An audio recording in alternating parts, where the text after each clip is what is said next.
I relaxed, almost calmed down. Allison and I enjoyed cocktails and appetizers at Duke's on Waikiki Beach. The sun was setting, and there was still one more day of conference ahead. Our flight left Honolulu for Lihue on Kauai on Friday morning for 7 days of just Ollie and I, with no work worries. Suddenly, I saw the senior regional manager for the Western region heading towards us. I knew that I would need to find time to communicate with him. This was always one of the goals of these meetings. Try to impress management. Since our hotel was next door to Duke's, it was not surprising to see other Pincus employees there. This was one of the things I liked least about these sales conferences. Everyone was trying to attract the attention of senior management. I knew I had to do everything to get the attention I needed. "Honey, I'll be right back. Don Clemens is at the bar, and I need to talk to him for a few minutes," I told Allison. She simply nodded and continued drinking her Mai Tai. She had nothing to complain about. Ollie loved luxury. We managed to grab one of the tables right next to the beach. The temperature was pleasant, and the sounds of the ocean created a relaxing atmosphere. The sun was about to set, and we were in the front row for this show. I looked back, heading towards Clemens. Ollie didn't seem to mind at all that I wasn't at the table. She enjoyed the atmosphere of Hawaii, regardless of my presence. I made my way through the crowd that had gathered around Clemens. Some of the more ambitious Pincus Labs employees were already trying to spend time with our boss.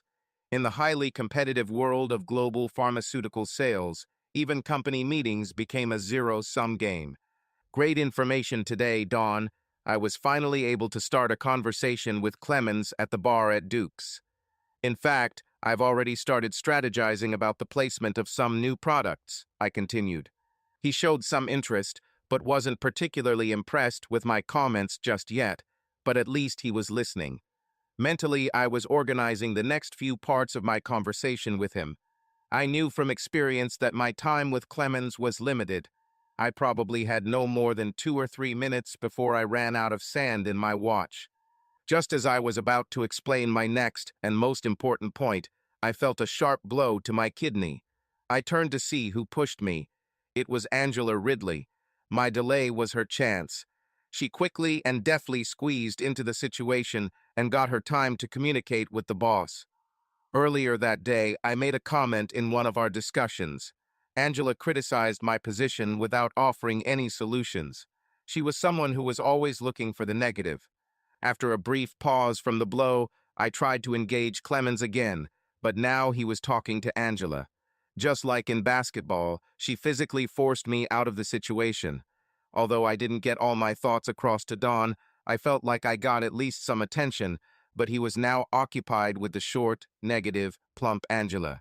She outsmarted me. Bitch. My duty almost completed, I began to return to my table, consoling myself that soon this conference would be over, and Allison and I would be on vacation, free from thoughts of Pincus Labs, Don Clemens, and, of course, Angela Ridley. On my way to the table, I suddenly felt a friendly hand on my back. "Damn, she's a real bitch," I heard. It was a new colleague, Adrian Vasquez, who worked in the Portland office like me. He had been at Pincus for less than a year and always seemed friendly. He was also considered a rising star in Pincus. I looked at him questioningly without saying a word. "Angela," he said, "I saw how she pushed you out. It's a shame Clemens didn't see what she really was like. There is an old saying, 'The enemy of your enemy is your friend.'" With this spirit, I suddenly saw Adrian as a potential new ally. "She's definitely a bitch," I agreed, looking back at Clemens and seeing how short, wide Angela continued to monopolize his attention. We spent a few minutes discussing it, but the conversation quickly fizzled out. The atmosphere was too wonderful to waste time on negative thoughts. Like Angela Ridley. "I like this place, Mike," Adrian commented, looking around. "It's hard to find a table. This bar is always crowded." After some thought and looking around, I noticed an empty chair. "Why don't you join us? We have a great place," I suggested. Vasquez hesitated for a moment, but soon agreed. We walked to our table, and I introduced him to Allison. At first, she was a little unhappy that our time together was being interrupted by the Pincus people, but Adrian was pleasant, charming, and funny. Soon Allison relaxed and enjoyed his company. I looked at Vasquez, perhaps an inch or two taller than my 6-foot frame, slimmer, with sleek dark hair and an olive skin tone. Cute in a slightly exotic style, and now we had a common enemy, Angela. "Are you leaving tomorrow?" asked Adrian. "No," I answered. "Morning wrap and award ceremony ends at 11 am given Pincus. We'll be done by 10:15 or 10:30 tops. Ollie and I leave for Kauai in Hawaii at 2 p.m. We're there for a week." Allison smiled and grabbed my hand under the table, excited and happy about the upcoming holiday. He smiled quietly at us, seeming genuinely happy for us. But when we talked about going to Kauai, his face darkened. He quickly recovered and asked where we would stay on Kauai. "We're on the Poipu side at Kaloa Landing," Allison answered. She organized the holiday and did a good job. With the help of Marriott points and some negotiation, she got a great deal on a very nice hotel. Without a doubt, Ollie loved holidays. Vasquez asked about the hotel, location, and activities on Kauai. Ollie told him all about the place and the wonderful things to do there. He seemed genuinely interested, and Ollie's conversations about how wonderful Kauai was made me want to be there now. There was a moment when Vasquez became quieter, and I noticed that for a moment sadness had crept into the conversation. I changed the subject.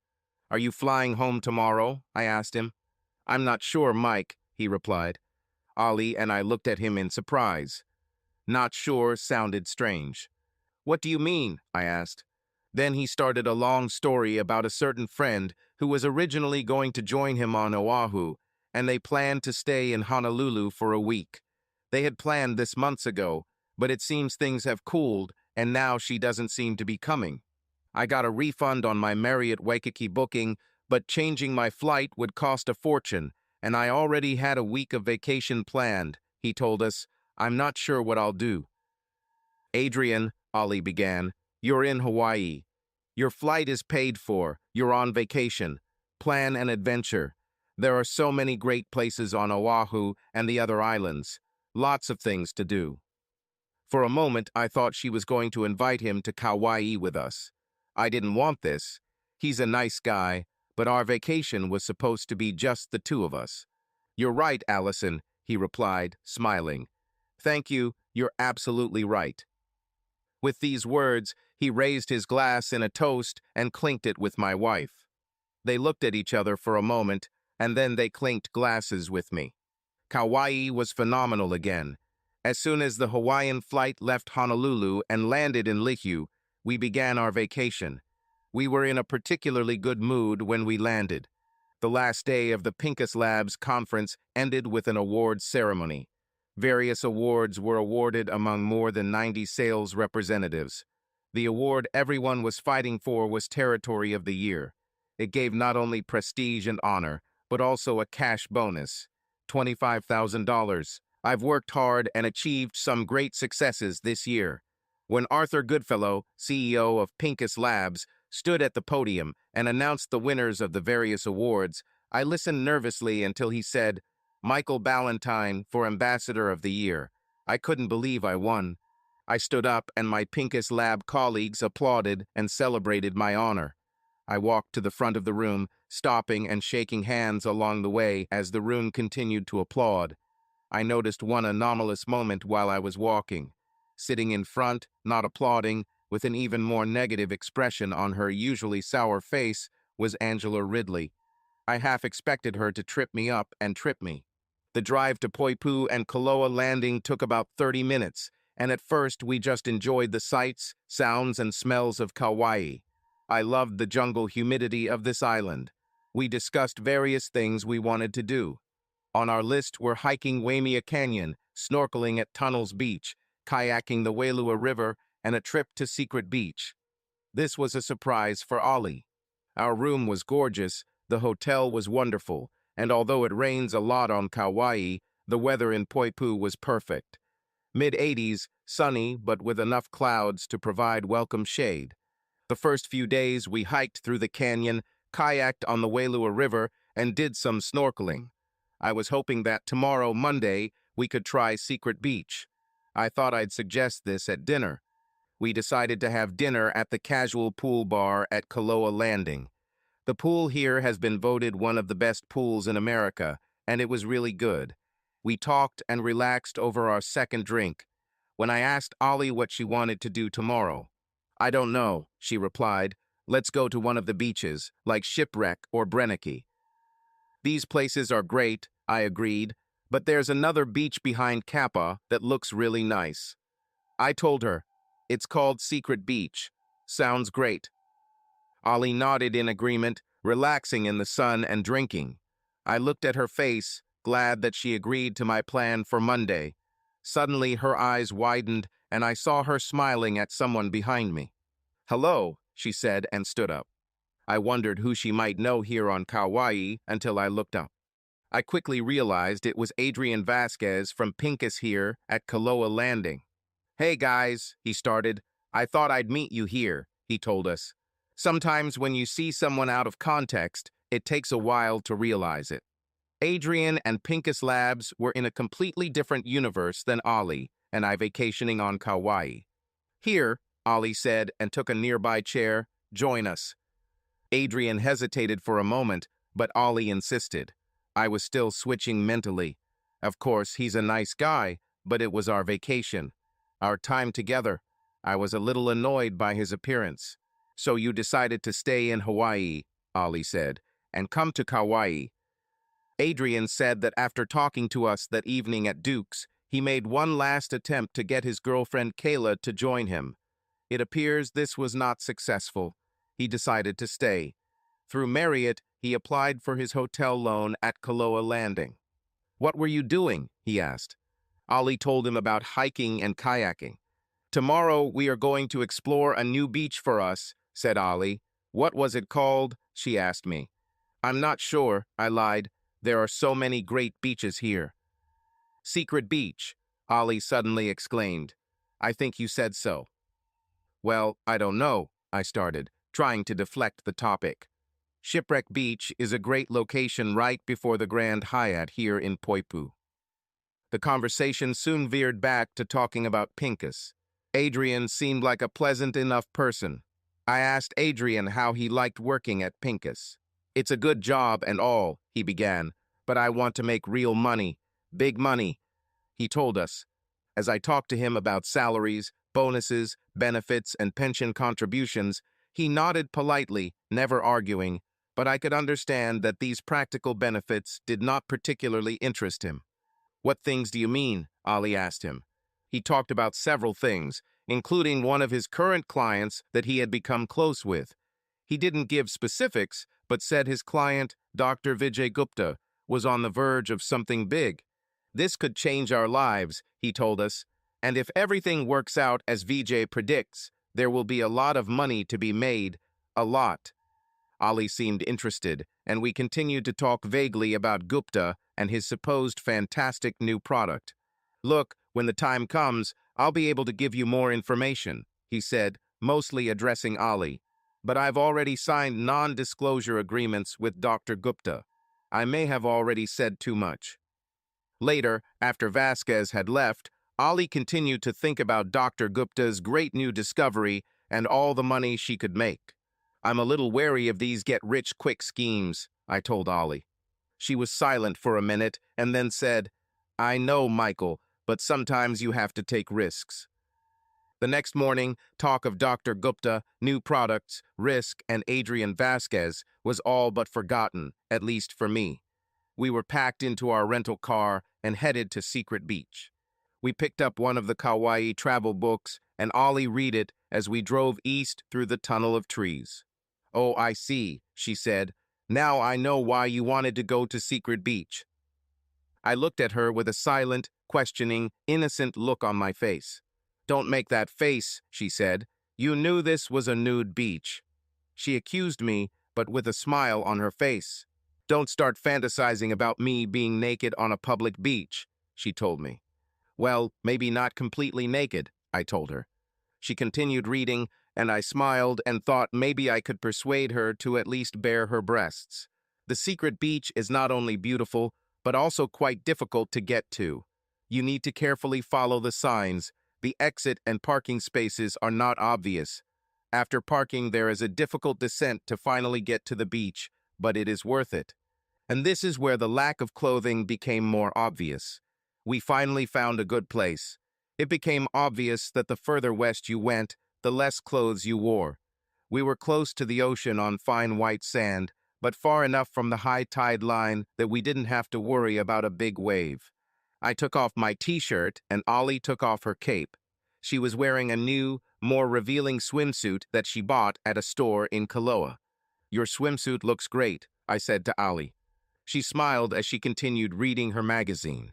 "You know, honey, most of the women around us are at least topless," I told Ollie, and noticed how she looked around at the other people. "I don't know," she said. "Maybe, but not right now. I'm just enjoying the beach, the ocean, and the sun." We sat like that in heaven. I was reading my book, completely disconnected from work, enjoying the sensual pleasures around us. Every now and then a lone man would walk along the beach, looking for a quick glance at a naked woman. You could tell from their zigzag route that they were looking for a quick voyeuristic thrill. They seemed harmless. A little later, Ollie lay down on a towel on her stomach. "Michael, can you put some sunscreen on my back? I don't want to get sunburned," she said, and tossed me some sunscreen. Finally, as I applied the cream to her shoulders, I pulled the swimsuit straps down until they gathered at her elbows. Basically, she was now topless. I tried to discreetly feel her. My hands went to her breasts. "Keep your hands to yourself," she warned, but with a smile, "or I'll put my top back on." I laughed and went back to my book. After perhaps 30 minutes, Ollie stood up and sat down in a chair. Topless, I couldn't stop watching. "Would you like some more sunscreen?" I asked, nodding at her bare breasts.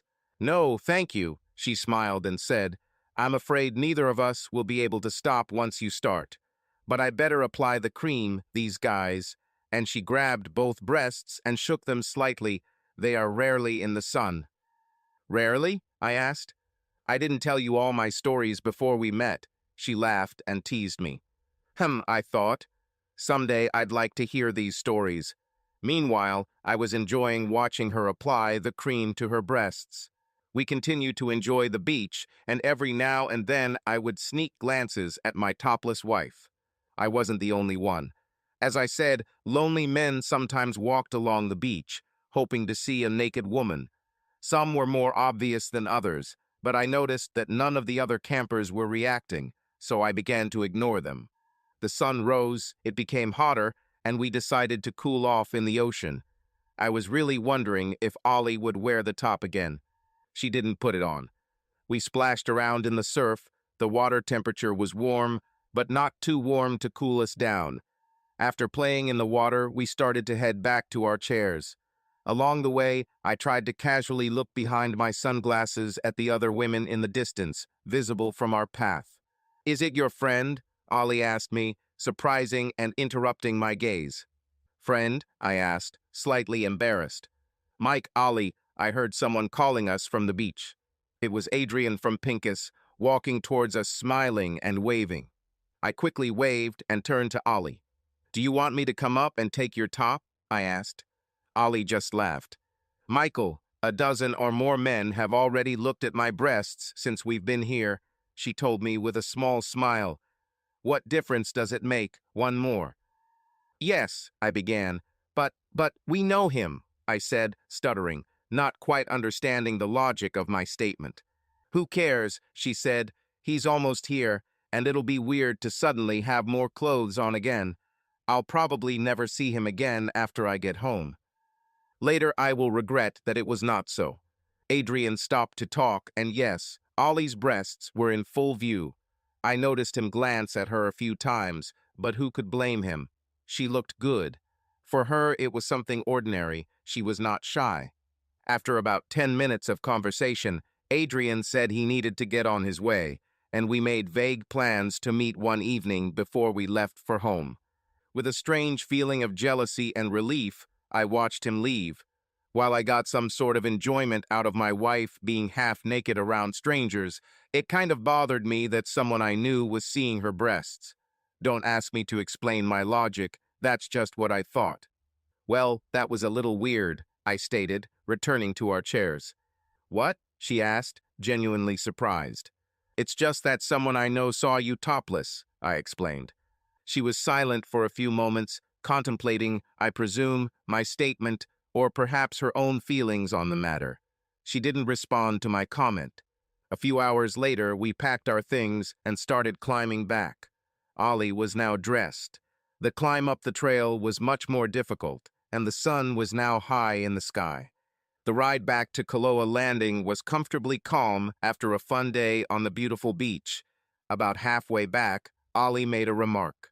"He looks in good shape," she said suddenly, looking out the car window. "Who?" I asked, although I already guessed. "Your friend Adrian," she replied. "He has a good figure."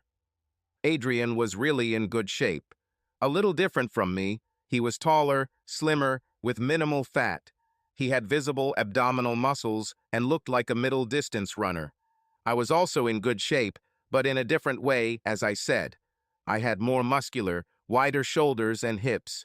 My abdominal muscles were also visible, but they were the result of many hours in the gym.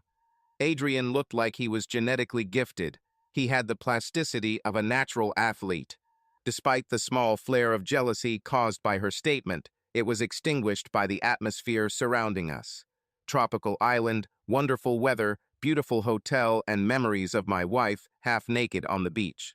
I haven't spent much time thinking about Adrian Vasquez. When we returned to the hotel, we showered together, washing off the salt and sand. I had been semi-horny all day watching Ollie partially naked, and now in the privacy of our room, she quickly became fully naked. We made love. Later, we watched the sunset while having dinner at the hotel restaurant. It was a good day. We returned to the room, and I retired to the balcony with an afternoon rum, enjoying the view of the grounds and the magnificent pool. I was immersed in pleasant thoughts when I felt her hand on my shoulder. I didn't turn around right away. A moment later, Ollie stood in front of me at the railing, wearing almost nothing. She was wearing transparent white lingerie, almost naked. I haven't seen this outfit before. It was virtually transparent. "Ollie," I exclaimed, "you're almost naked." "I know," she replied. "What are you going to do about it?" "But there are people here, they will see," I stated. She simply turned her head, looked over her shoulder, shrugged, and smiled at me. I wondered what this woman had done to my previously demure wife. I didn't need many invitations. Her excitement was obvious. In the end, she stood up without saying a word, took off her transparent underwear, and walked completely naked into the room. I sat there enjoying the evening, happy that I had brought her pleasure. A few minutes later, I took my last sip, picked up her abandoned underwear, turned around, and closed the sheer curtains on the balcony. The weak light from the area partially illuminated our room. I dropped my shorts and made love to her. What a great way to end a wonderful day. All too soon, we were on a Hawaiian flight back to Portland and our normal, non-vacation lives. As we sat holding hands on the flight, Ollie made me promise to take her back to Hawaii at least once a year. My usual thriftiness was outweighed by the intimate excitement we experienced on this trip. I agreed that this would be an annual event. One more thing to note about vacation. We ended up having dinner with Adrian Vasquez on our penultimate night on Kauai. He texted me that day, and although I would have preferred not to, I agreed to dinner. I knew we might meet again, and I didn't want it to be awkward. It turned out to be a pleasant evening. Adrian was very charming with people and impressed us at dinner. I could understand why he became so successful in his sales role so quickly. When the conversation got too deep into Pincus, he turned the topic back to Allison. She seemed to appreciate Adrian's attention. From time to time, I would have mild outbursts of jealousy. Here I was watching this young, attractive, charismatic colleague focusing his attention and almost flirting with my beautiful wife, which, by the way, he saw half naked just a few days ago. Nothing Adrian did crossed the line into what was unacceptable, and if he was fat and bald, I wouldn't give it a second chance. but I knew my wife well enough to see that she was impressed by my charming colleague. "What an interesting young man, handsome and ambitious," she commented as we walked back from dinner with Adrian. "I wonder why he's not married. He'll make some woman happy one day," she added. I said nothing. Ali had never given me any reason to suspect any affection for another man, but for some reason, Vasquez's charisma seemed to impress my wife. Life returned to normal after returning from a Hawaiian vacation. Ali and I returned to our cozy three-bedroom, two-bath house located in a typical middle-class neighborhood. Our house was built in the 60s and was durable, but it was unlikely to ever win an award from Architectural Digest. Cozy but simple. I owned a house before we got married, and Allison moved in with me about 6 months before we got married. She worked as an independent interior designer and ran her own practice. It was hard to tell that she was working full-time, but she remained fairly busy. She used her design skills to greatly improve our home, and I have to say she was successful. Lately, however, she started hinting that it's time to renovate our home. Because of my innate frugality and aversion to financial risks, I did not support this idea. This led to discussions that almost turned into arguments. Nothing serious, just different opinions. Ollie's family was upper middle class. She was an only child and, as far as I can tell, was somewhat spoiled. She grew up in the Western Hills among expensive homes with manicured grounds and impressive views. Ollie's father died shortly before our wedding, and her mother sold the house several years ago when she moved into a nursing home. Over the next few months, several events occurred that impacted our life path. It's amazing how these seemingly insignificant events can change our lives so dramatically. The first event occurred 2 months after the Pincus Labs conference in Hawaii. It wasn't a big surprise, but it was worth noting. Adrian Vasquez has retired from Pincus Labs. I wasn't too shocked to hear this. He spoke of his desire for wealth, and although Pincus was a stable and fairly well-paid company, the financial goals he pursued were unlikely to be met at Pincus. I remembered mentioning this news to Ollie one night at dinner. "So he finally did it," she commented. "What do you mean, I finally made it?" I asked. "Well, when we were in Hawaii with him, he kept talking about taking big risks to get what he wants," she explained. I noticed how she looked into the distance with a half-smile on her face, shaking her head slightly, as if she was lost in deep thoughts. I knew she thought I was too conservative. This is how I was made. I grew up with no guarantee of 3 meals a day. We were often on the verge of poverty. I never wanted to be in that situation again. I could not accept the thought of great risks that could jeopardize our safety. Anyway, I continued, he had a great future at Pincus. I hope he knows what he's doing. He may regret this decision. I stated. "He won't regret it," Ollie answered quietly, still lost in her thoughts. 2 months later, Ollie's mother, Helen, fortunately passed away. Ollie, of course, was sad and cried for her mother, but we both knew that her dementia had created a shell of the woman who raised Ollie and with whom she had been so close all her life. In a way, it was a blessing. A few weeks after the funeral, we looked into Helen's and now Ollie's finances. The remaining balance in the brokerage account after all expenses was $388,900. Suddenly, our financial situation changed. It wasn't enough money to quit my job, but it took a lot of the financial pressure off. Of course, we had different opinions about what to do with the money. My strategy was to invest it in moderately aggressive mutual funds with a bond mix for stability. This would secure our future retirement and create a financial cushion for the future. Ollie talked about the new house, the BMW she wanted, and more holidays. These differences created new tensions in our home. We didn't argue about it every night, but when Ollie came home and talked about the new, bigger, better house she had seen, I dampened her enthusiasm with my practical objections. She said things like, "Let's put it in a pool." She always loved pools, and whenever we went on vacation like Hawaii, she wanted to make sure there was a nice pool. "Allison," I replied, "that's not practical." "Well, at least the jacuzzi," she insisted. I remained committed to saving for the long term. One day, I came home and saw a new red BMW convertible in the driveway. I soon learned that Ollie had made this purchase despite my advice. I tried to pretend I was excited about the new car, but I think she knew I was putting on an act. It was hard for me to be happy with such a $50 Susans and plus extravagance. As a compromise, I told her we could update the bathroom she used most often. With 2 bathrooms, we each had our own main space. She's been wanting to update it for years after watching all the remodels on HGTV. In fact, a $6,000 TV repair would most likely cost $20,000, according to my calculations. She was excited about the idea of a new bathroom, and within a few weeks of choosing the tiles, fittings, and cabinets, everything was back to normal. I spent most of Saturday taking apart the old shower. I fell behind my plan on Sunday fiddling with the water shutoff valves. I was finally able to remove the sink and toilet for Sunday dinner with minimal flooding. All I had to do was remove the flooring and baseboards, and I had to do it by Monday. It was already dark when I left the garage with the last pieces of baseboards and flooring to throw in the dumpster. Here, as I later realized, I made a minor mistake, which under normal circumstances would have had no consequences. I didn't realize the scale of the mistake at the time.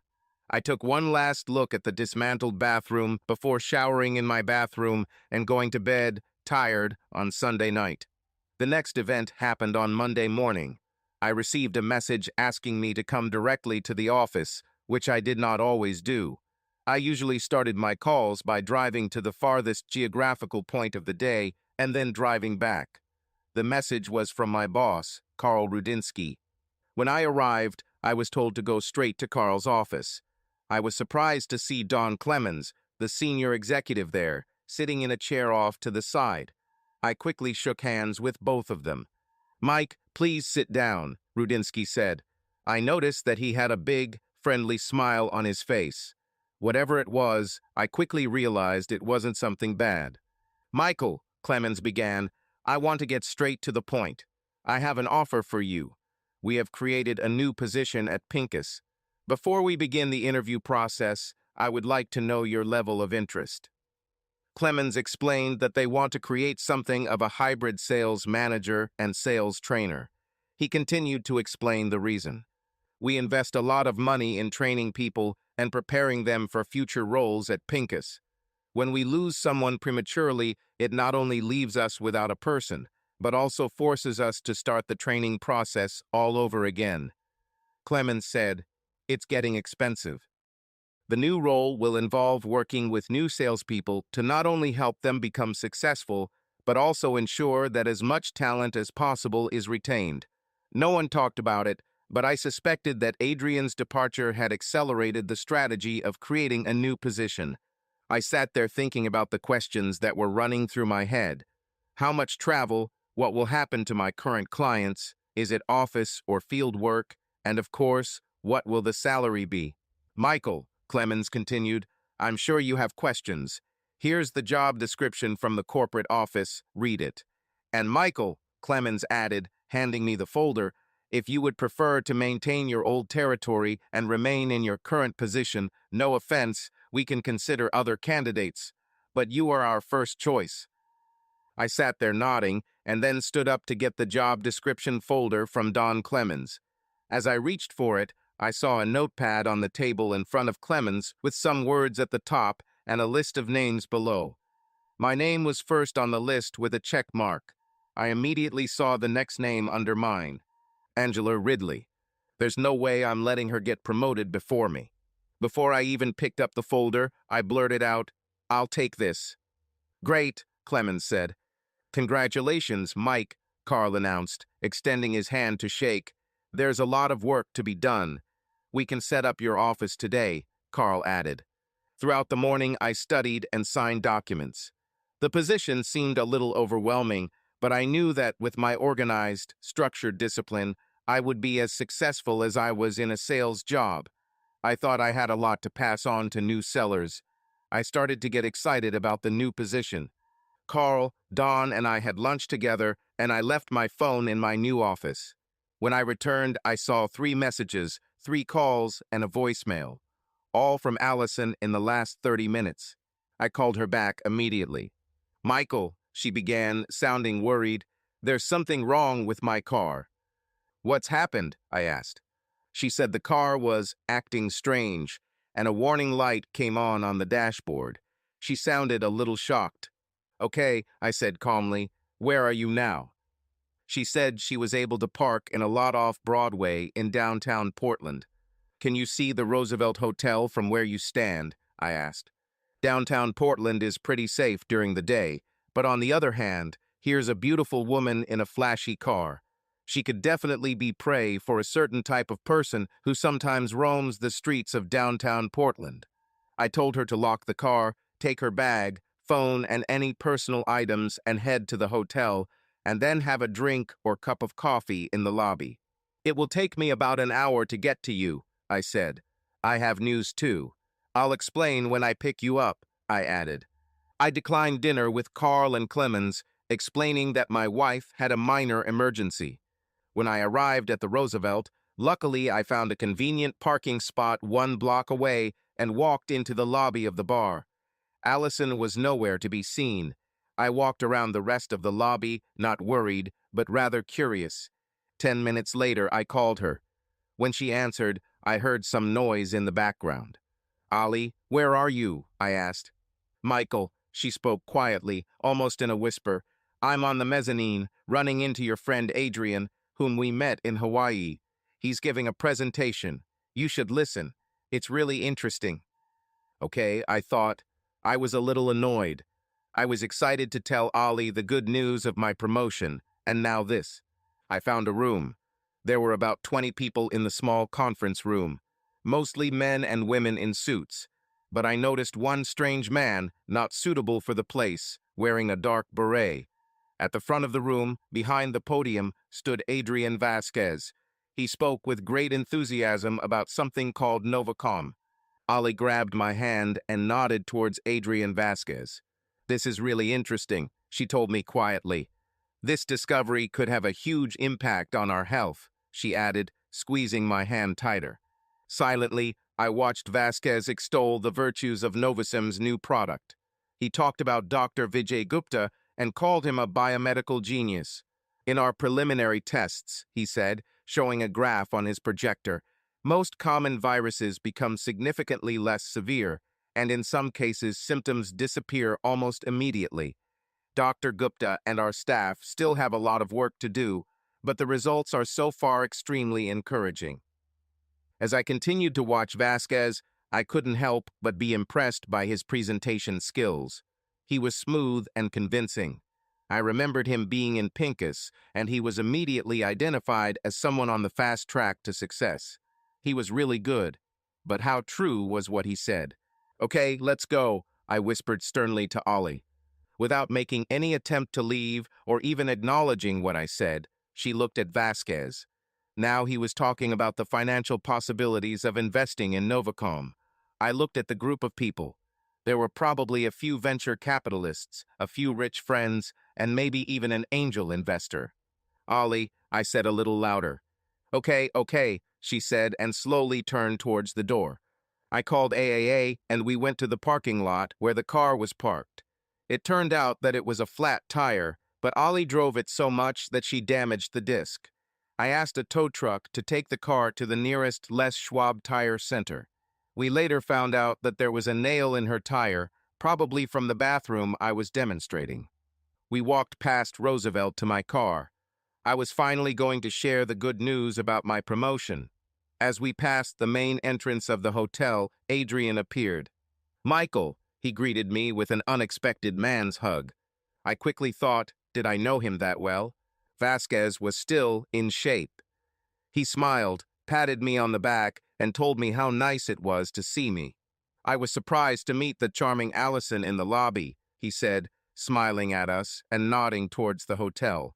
"Can I treat you to dinner? It would be my pleasure," he asked, looking first at Ollie and then at me. "Adrian," I began, "maybe another time. It's been a long day," I explained. "Michael," Allison told me, clearly wanting to accept the invitation. "Not today," I firmly explained to both of them. Okay, I understand, but I would really like to see you both, and I think you might be interested in hearing about our work with Novusum.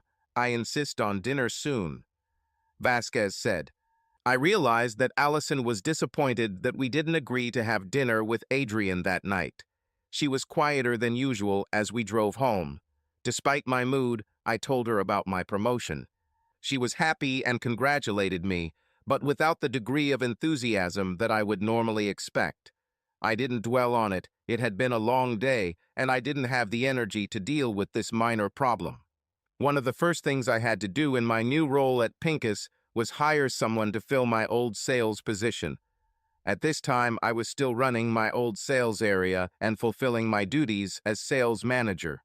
Over the next month or so, I worked long hours, and this seemed to affect our married life. Ollie said she understood, but the intimacy we usually shared seemed to be missing at times.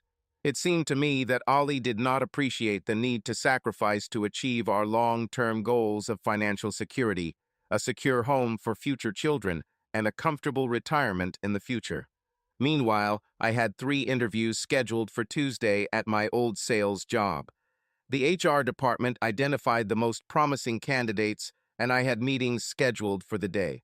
The first candidate was a woman, probably 28 or 30 years old, named Gail Beverly. She had a pleasant personality, was attractive in a business sense, and seemed like she really wanted the job.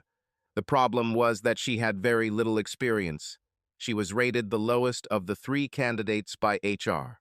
The next guy, Ron Gold, had a lot of experience. He worked for 2 other pharmaceutical companies and was older than me, probably about 45. He was rated the highest by the HR department. He talked a lot about his achievements, and by the end of the interview, I was tired of him. And I just met him. The last guy, Elliot Percy, had an advanced science degree and looked pretty good on paper. His problem was that he was so socially awkward that I felt uncomfortable around him. I sent my recommendation to HR, curious to see what their response would be. The following Thursday, I received an email. Human Resources has approved my recommended candidate, Gail Beverly. This news lifted my spirits. First of all, I think she will do a good job. Secondly, one of my first management decisions was confirmed. And finally, now that there was a potential candidate to take my place, there was light at the end of the tunnel regarding my workload. An hour later, still in a good mood from the email, I received a phone call. Adrian Vasquez. Michael, my friend, he began, I would like to remind you of the dinner invitation we discussed a while ago. When I receive an invitation to something I don't want to do, I have a mental Rolodex of excuses that I quickly flip through to come up with some excuse that rings true. Today, I think I was mentally focused on the hiring news and couldn't quickly come up with an excuse to avoid dinner. We agreed to meet on Saturday night at Del Toro in the Trendy Rose district. As soon as I hung up the phone, I immediately regretted accepting Adrian's invitation. Ollie and I arrived at Del Toro a little late. Parking in the Rose area was a problem. Adrian was waiting for us at the bar. When we walked in, Adrian immediately stood up smiling, walked over to us and hugged Allison, adding short kisses to each cheek. He grabbed my hand with both of his hands and then patted me firmly on the shoulder, making strong eye contact. Allison, Vasquez began, looking at her after the greeting. You become more and more beautiful every time I see you, he showered in compliments. His compliment was a little over the top, but he was right. Allison really looked especially attractive tonight. She spent extra time on makeup and wore a dress that I hadn't seen before. It was low cut, exposing the top of her breasts. I wondered if Vasquez was remembering seeing her naked at Secret Beach. Dinner was quite enjoyable. There is no doubt that Adrian was charming. He complimented me on my promotion, although I wasn't sure how he knew about it, but I was grateful for his words. He asked Allison about her interior design business, asking for some specific details. He asked some deep questions about the design and its accessibility.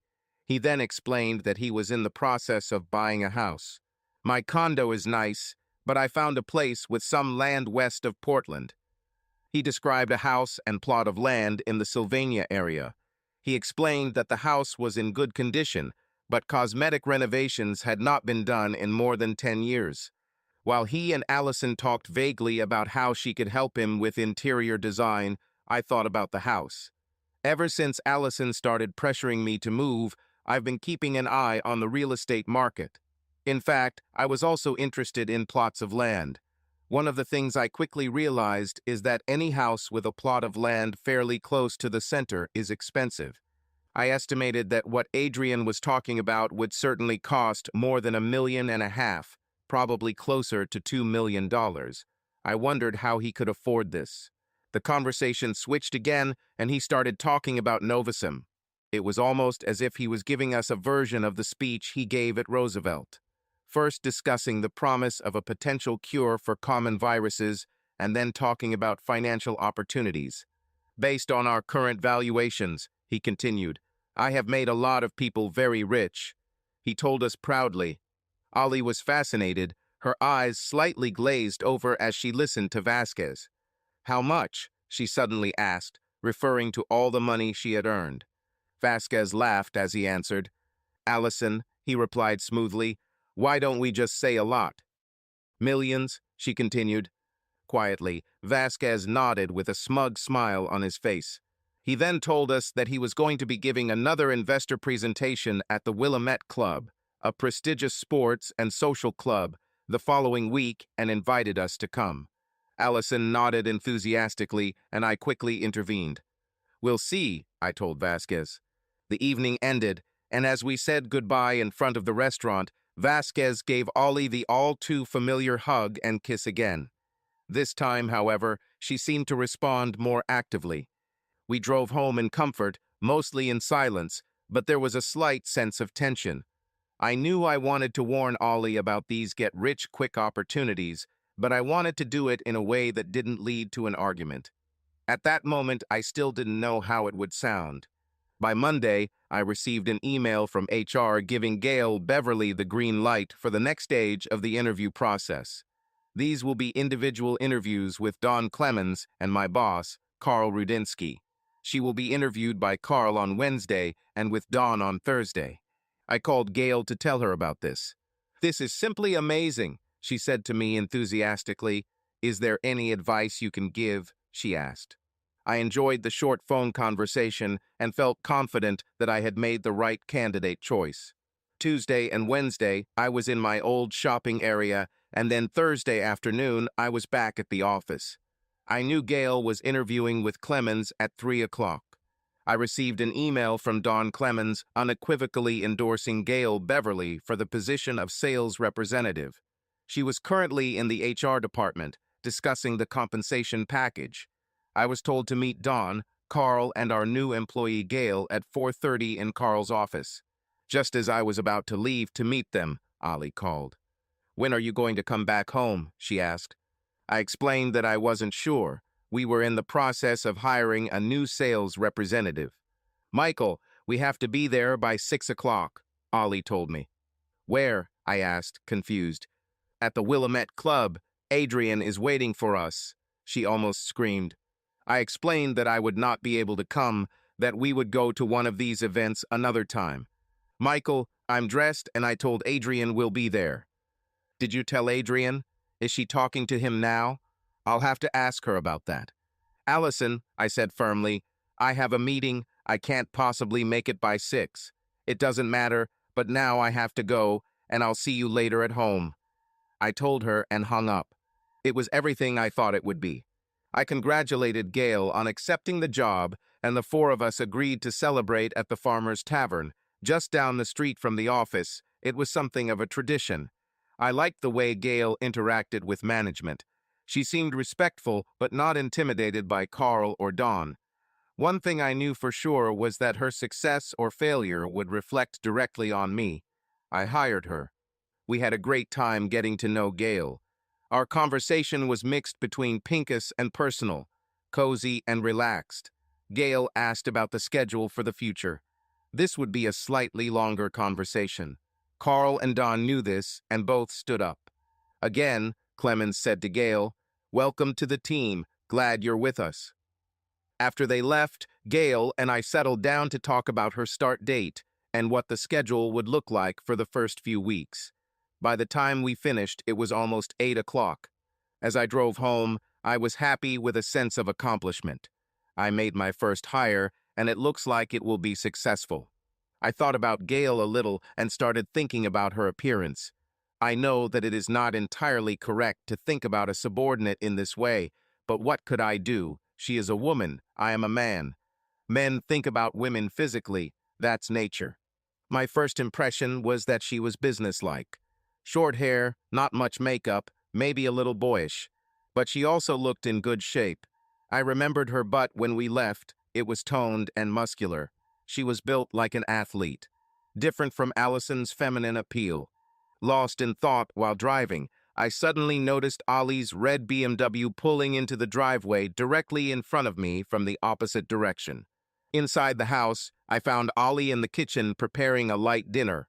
Her cheeks were flushed, and she was in an agitated, almost manic state. "Oh, Michael," she began, barely breathing. "It was so interesting. What they do is incredible, and the possibilities, it could change our lives." She continued.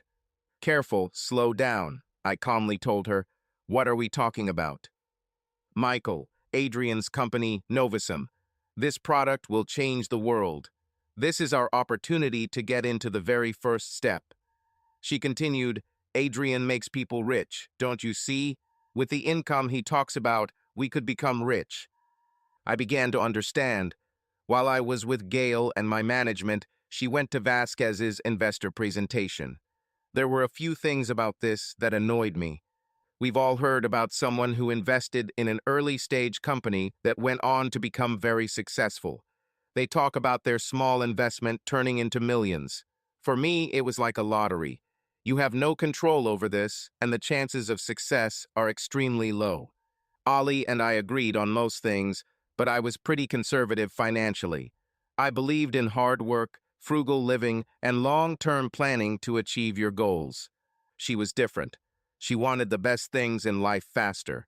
Although I knew we would get a nicer house, more luxurious cars, and more frequent vacations over time, that would happen later in life.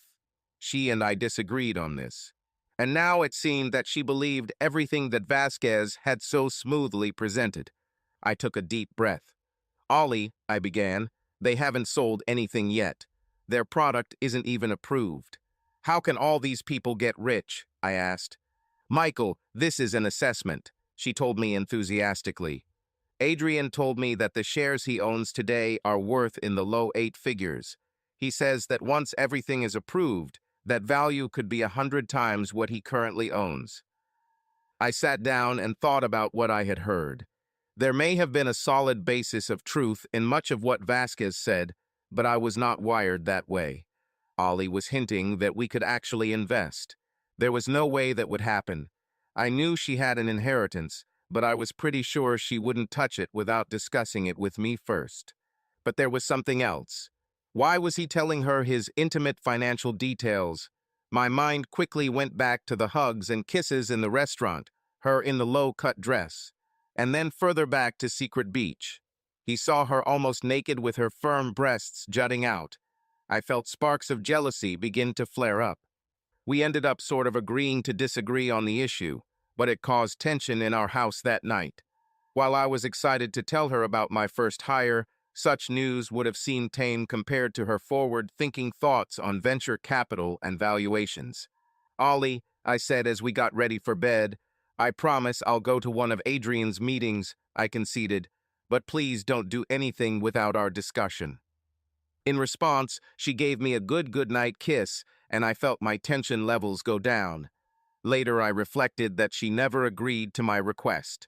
Over the next few weeks, our lives seemed busy. Busy but normal. I've been busy with training Gail in my old shopping area and learning a new job. Ollie seemed to have several new clients. We both often worked until late in the evening, often every man for himself during dinner time. But on the weekends or the rare evening when we were both home, our relationship was good. It seemed like a good time in our marriage. After a particularly enjoyable weekend together, I received a call from Ollie on Monday afternoon.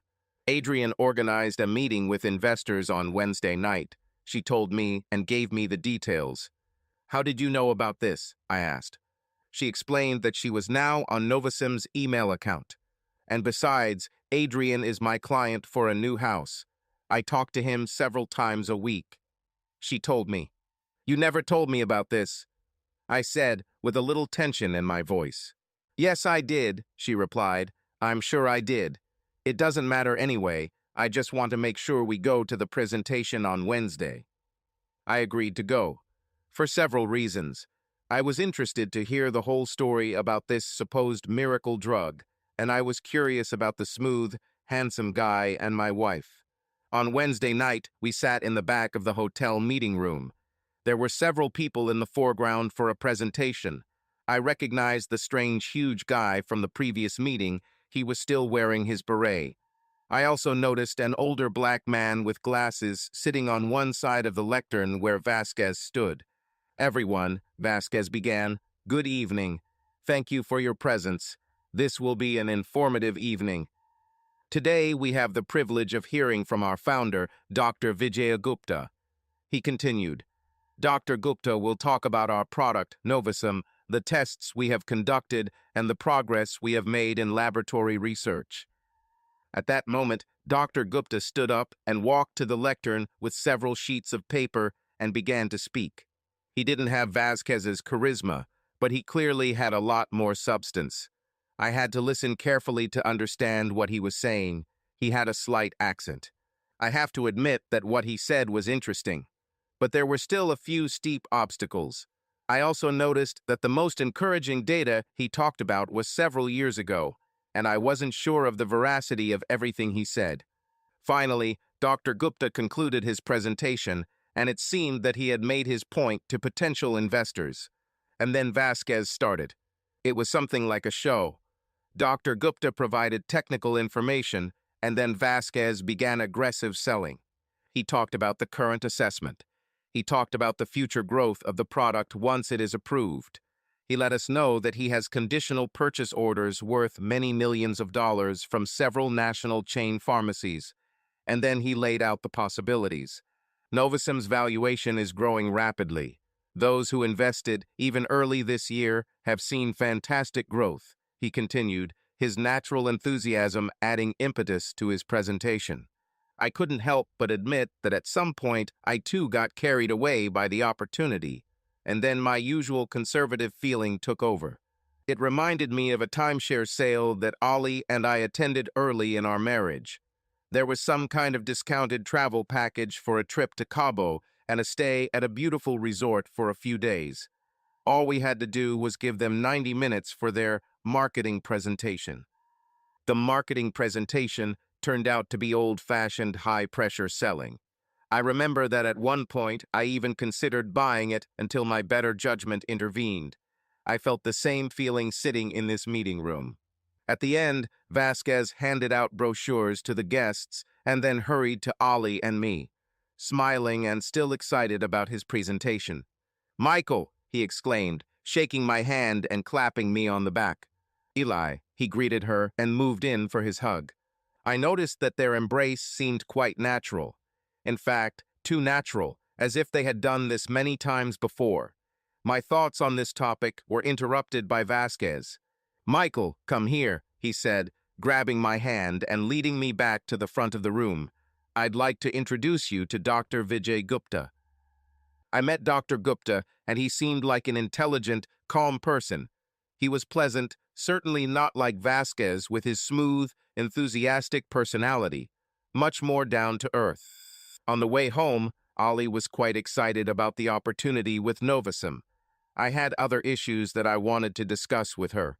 I couldn't just accuse her of something. I didn't have any facts, but I could have warned her about Vasquez's smoothness.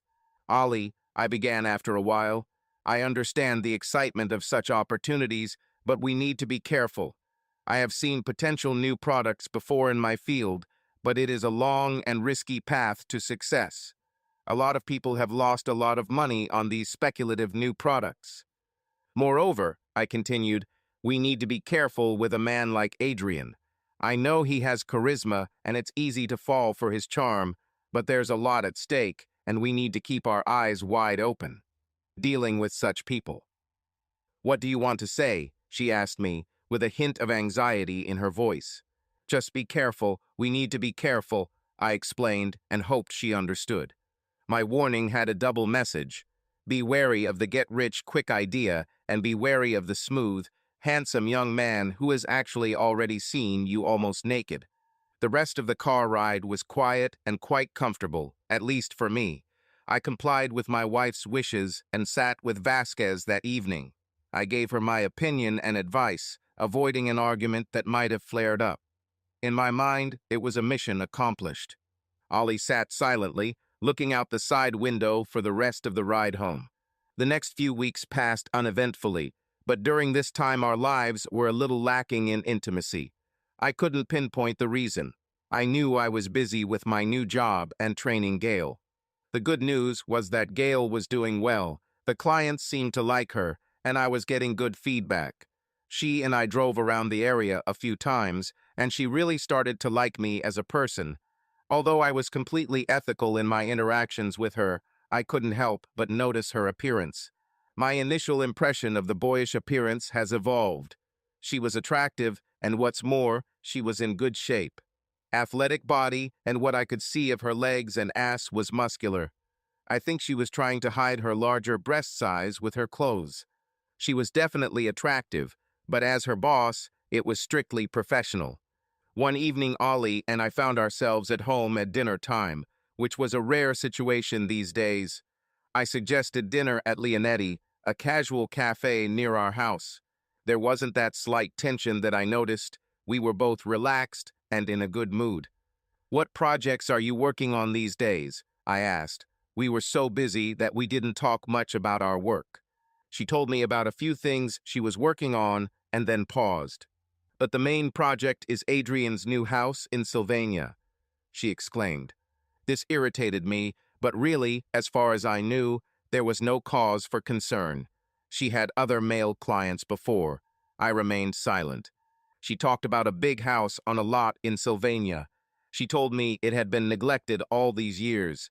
She told me about the grounds, the beautiful pool, and outdoor entertaining area. Where is it? I asked, and she gave me a rough idea of the location of the house. I thought I knew the general area. We moved on to other topics, but the thought of the two of them in this big house outside the city bothered me. As I said, Ollie didn't give me any reason to doubt her, but the hug, the meeting on the beach, was what I was watching. I also saw such a charming guy as Vasquez. I knew this guy. We battled through another gray winter that continued well into spring in the Pacific Northwest. That day at work, I received good news. We were heading to Hawaii again for our annual sales conference. I remembered with vivid pleasure how fun our trip with Ollie to Kauai was after our last meeting. I planned to repeat this plan again and take a week off after the conference. That evening, I told Ollie about the sales conference in Hawaii, and she was just as excited as I was. We discussed where to stay, whether we should explore other islands, and what we would do. It was a great evening for both of us, our spirits lifted by thoughts of another trip to Hawaii. I planned to buy tickets as soon as possible to get the best price.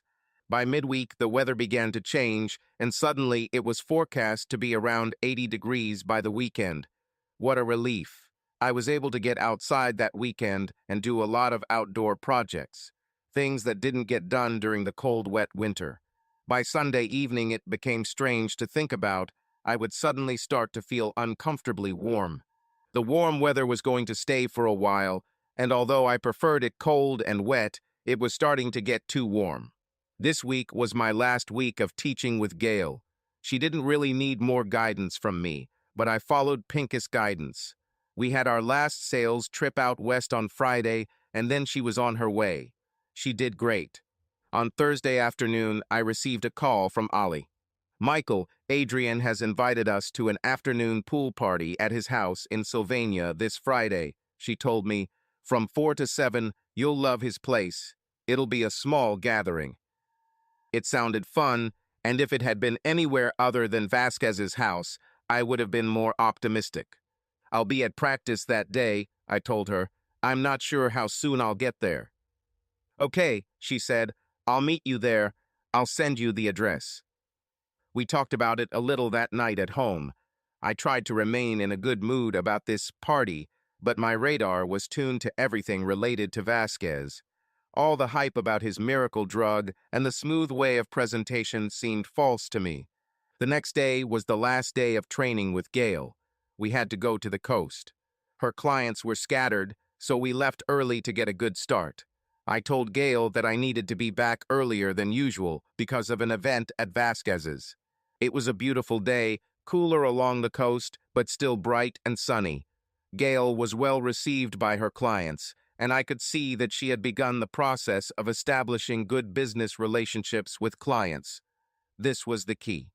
We were ready by early afternoon. We had a quick lunch, and by my calculations, we should be back in town by 4 o'clock. It was a good day. I felt positive about how well Gail was doing, and I was looking forward to the weekend. About 10 miles into our drive home, we rounded a bend and saw a long line of brake lights from cars in front of us. There was some kind of traffic jam ahead. We stopped and sat there for a few minutes. I noticed that the oncoming traffic had also stopped. This meant that the entire highway was blocked in both directions. Not good.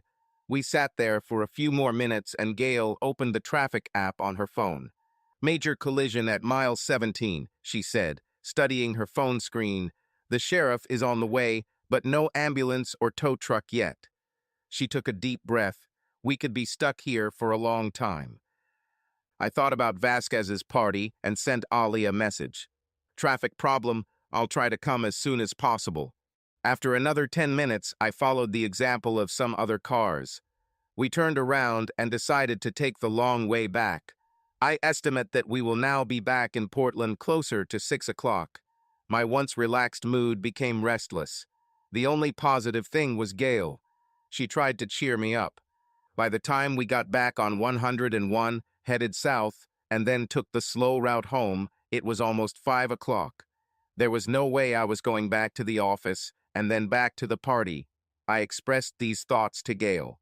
Why don't we just stop by this party? It sounds like it's on our way, she suggested. If it's limited, I'll just wait in the car. I thought about it. It made sense. We were roughly heading towards Sylvania, and I was confident that I knew how to get to Vasquez's house. That's a good idea, I said and smiled for the first time since the traffic jam. And no, you won't wait in the car. We took the Sylvania exit and then after a mile or so turned left onto a narrow country road. After another half-mile, I saw a long driveway with brick pillars on each side and an open black wrought iron gate. We turned there. The house was one story with lots of glass, mahogany paneling, and a sloped roof. I could see what he was like before, and it seemed like Vasquez was planning to bring back his original charm. I saw Ollie's red BMW in the driveway, but only one other car. Did we miss the party? I looked at the clock, 6 o'clock and 4 minutes. I thought. Just a small group, I guess, Gail asked. Seems like it, I answered. We walked to the door and rang the bell. No activity. We stood there for a minute or two, and then Gail moved to the right. A minute later, she called me. Michael, she said, and then waved her hand in a come here gesture. I approached the gate. Looking through them, I saw the blue color of the pool and heard voices. I opened the gate and followed the stone path across the grass to the pool. To say I was surprised would be an understatement. There, sitting side by side on lounge chairs, were my wife Allison and Vasquez alone. They were the only ones at the party. I watched them talking and laughing together for that brief moment before they noticed Gail and I walking towards them. Michael, Vasquez shouted, jumping from his chair and rushing to greet us. As he approached, I noticed his clothes. He was wearing a bathing suit, standard pool party attire, I guess, but it was the kind of bathing suit that stood out, no pun intended. Not quite a Speedo, but not much bigger, and was very dense. Anatomically, there were few secrets in this style of swimwear. And as Gail and I got closer, I noticed Ollie's bathing suit. Not the super revealing bikini she wore for me in Hawaii, but almost. In fact, I don't think I've seen this particular swimsuit before, and I'm sure I will remember it. Various emotions flashed through my head. Curiosity about what's really going on. Anger at how it looked. Of course, jealousy, seeing my wife and Vasquez together both barely dressed. But the other strange feeling I felt was embarrassment. I was embarrassed that my coworker saw what I saw. As her boss, I had to control my emotions, be professional, and that may have been the only thing that kept me from blowing up.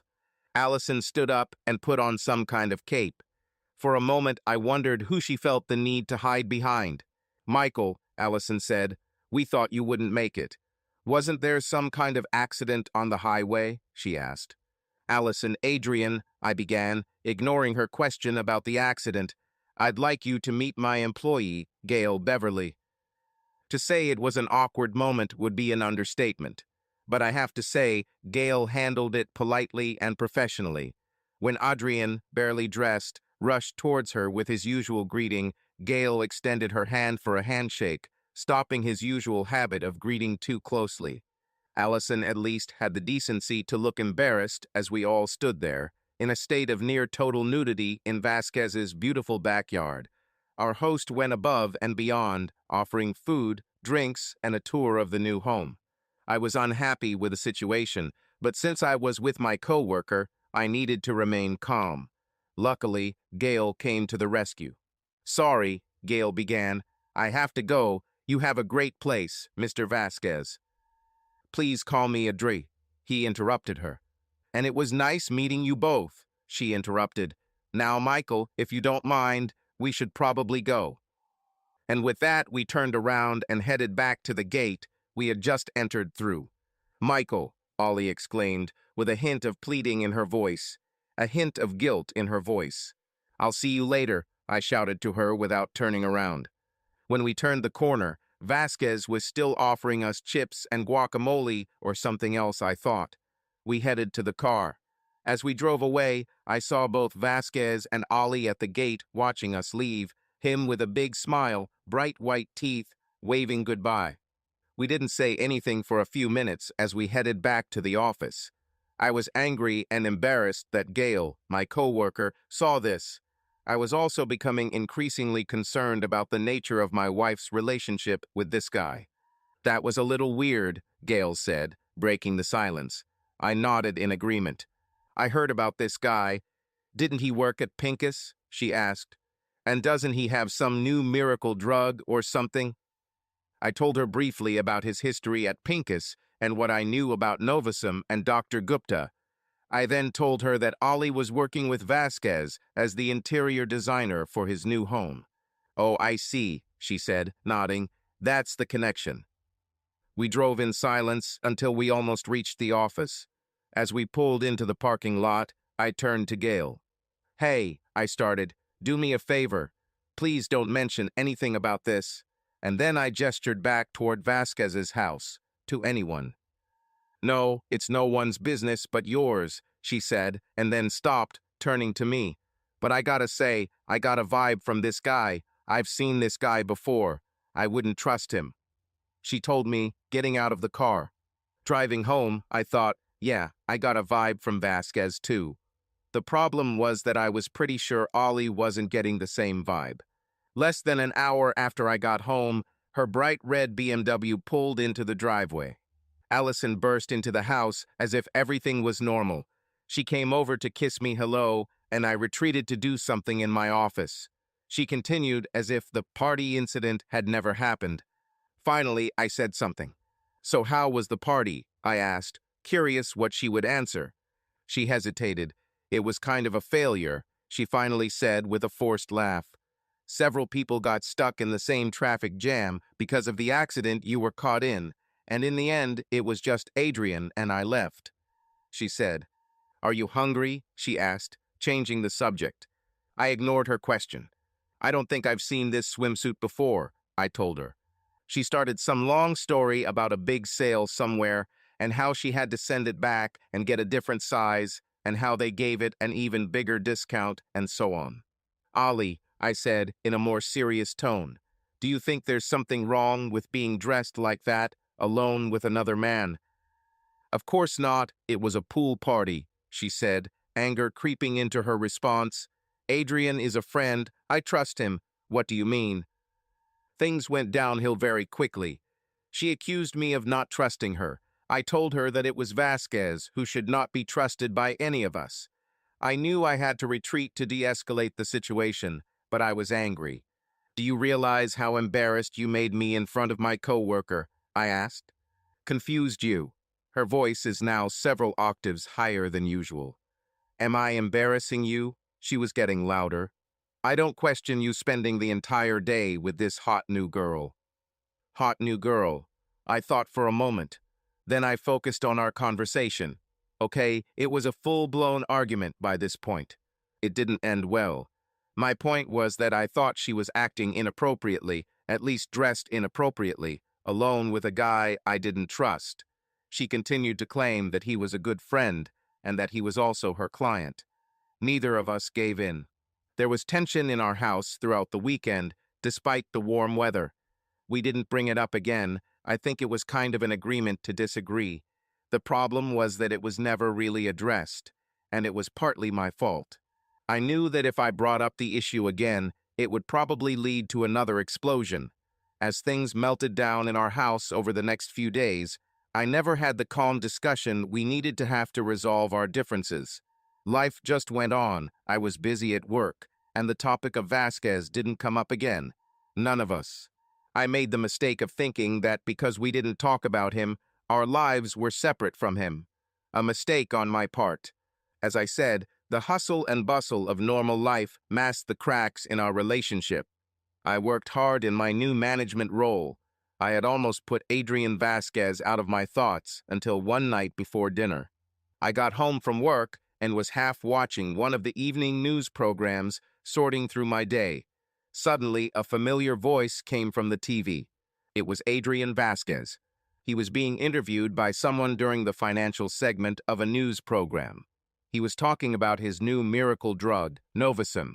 He talked about the positive trial results they had received and how Novasum could change the lives of many people. I've heard all this before, but it was at a local meeting. This program was on national news. I looked at him, charming in his dark suit, with his hair slicked back and his teeth dazzlingly white. This guy was good. He answered the host's questions flawlessly, with smooth, ready answers. He was so convincing that I briefly wondered if I should invest in his company.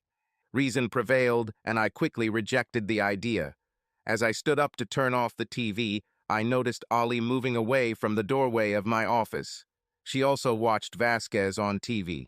Despite the slight lack of intimacy I noticed, we were both looking forward to our trip to Hawaii. It had been a little over a month, and we had been talking about it over dinner, and our shared excitement, I suppose, had helped us bond in the weeks leading up to the holiday. The Pincus Labs sales conference took up the first 4 days, and then our plan was to vacation, again on Kauai, for the week after. Last year, she and I flew to Honolulu together, and while I was at the Pincus meetings, she was relaxing by the wonderful pool. I assumed she would do it this year too. No, she said when I checked with her. I decided to fly in on Thursday. I'm busy at work, and besides, you'll be busy with all your meetings. She told me. Well, that was strange. She usually didn't like being alone at home. Moreover, she had her own business with great flexibility. Why would she stay in rainy Portland when she could be in a luxury Hawaiian hotel at the company's expense? I asked her several times about travel dates. But she was insistent that she would fly to Honolulu on Thursday, and then we would go to Kauai on Friday afternoon. Okay, I thought, I won't insist any longer. The first few days at the meeting were a little different for me. I was now in a management position, so my role changed at the corporate meeting. I soon discovered that some territorial representatives were looking for me, trying to impress, just as I had done in previous years. This time I was the boss. At first it was flattering, but quickly became boring. I spent more time with Gail than with anyone. I enjoyed her company, and she seemed genuinely attracted to me, and not just sucking up to me because I was the boss. I also knew that I needed to be careful. If I were seen spending too much time with a particular employee of the opposite sex, That would not be a good thing, especially with someone as attractive as Gail. It's strange, but several times during the week I had difficulty getting through to Allison. Our Pincus meetings ended in the late afternoon, and there was some free time before group dinners. I usually called Ollie around 5 p.m., which was 8 p.m. Pacific time, the hour I expected her to be available. I called her on both Tuesday and Wednesday evenings. No answer. Finally, on Thursday, I received a text message. At the airport, flight arrives at 1 p.m. Shuttle should get me to hotel by 3, Zoxo. Okay, I thought, no explanation, but it seems like she can't wait to come. Ollie and I had dinner Thursday night, and we were both in good spirits being here in Hawaii. The meeting ended on Friday morning, and by 4 o'clock in the afternoon we were on Kauai. Being on another island away from all the Pincus people, remembering the best moments of our previous trip, it was like being wrapped in a magical, tropical blanket of sensory delight. We did all the fun things we did last year. And yes, that included a visit to Secret Beach. When Ollie took off her top on the beach, I noticed that her breasts had a slight tan. I asked her about this. "Oh yeah, I don't want my breasts to get burned," she said. "I went to the tanning salon this time to prepare for this trip. I assumed that we would visit this beach at some point," she said with a smile. Perfectly reasonable, I thought. The trip was wonderful, and the intimacy I felt was missing seemed to be reawakened on Kauai. Some of the shadow doubts I had been brooding over the last few months seemed to evaporate. Relationships have ups and downs, I thought. That's normal. With a slight sunburn and renewed optimism about our relationship, we boarded the plane and returned to reality at the end of the week. I was so inspired by the trip that while sitting in the Honolulu airport waiting for a flight to Portland, I booked a trip for next year. Joyfully, I told Ollie about the plan for the next year. The tropical weather seemed to follow us to Oregon, and we had a pleasant few days after returning. The positive energy gained from the holiday fueled our relationship, at least for a while. However, it wasn't long before the day-to-day worries of real life began to creep in, and perhaps we both focused on careers and affairs, hoping that our love lives could continue on autopilot. I traveled with my sales representatives while Ollie worked her usual irregular schedule as an interior designer. This schedule often included nights and sometimes weekends. At the beginning of our relationship, I asked her in detail about her work, and she explained it to me. I guess I just wasn't that interested. It was more important to me that she was happy with her profession. Perhaps that's why I didn't ask questions about all these increased irregular hours. It must have been 2 or 3 months after our trip to Kauai when I first saw the mysterious letter. I came home early in the evening and Ollie was not home yet. I took the mail and sorted the spam from the bills. The second letter from the end made me stop. It was addressed. Allison St. Clair Novusum. HM. I thought, why does she receive a letter with the name Novusum in the address? I held the envelope up to the light, but saw nothing. It didn't seem like a mass mailing, too targeted. An hour later, Allison walked in. The envelope lay face up on the kitchen island in front of me. I watched her. "Hi, Michael," she began as usual. "How was your day?" She saw the envelope. She froze. She quickly grabbed the letter. "What is it?" I asked in a neutral tone, nodding towards the mail, rather curious. "What?" she asked, delaying time. "A letter about Novusum," I answered, still in an even voice. "Oh," she began slowly, "it's probably just a mass mailing. They probably got my address from the seminar we went to." Logical, I think. I just didn't remember us providing any of our contact information at the meeting we attended. "So have you seen Adrian lately?" I asked. "We haven't really talked about him since that party." "Adrian," she began, not quite meeting my gaze, "only when I'm working on his project. He's away a lot of the time." I kept hearing little rumors about a new miracle drug that Vasquez was promoting.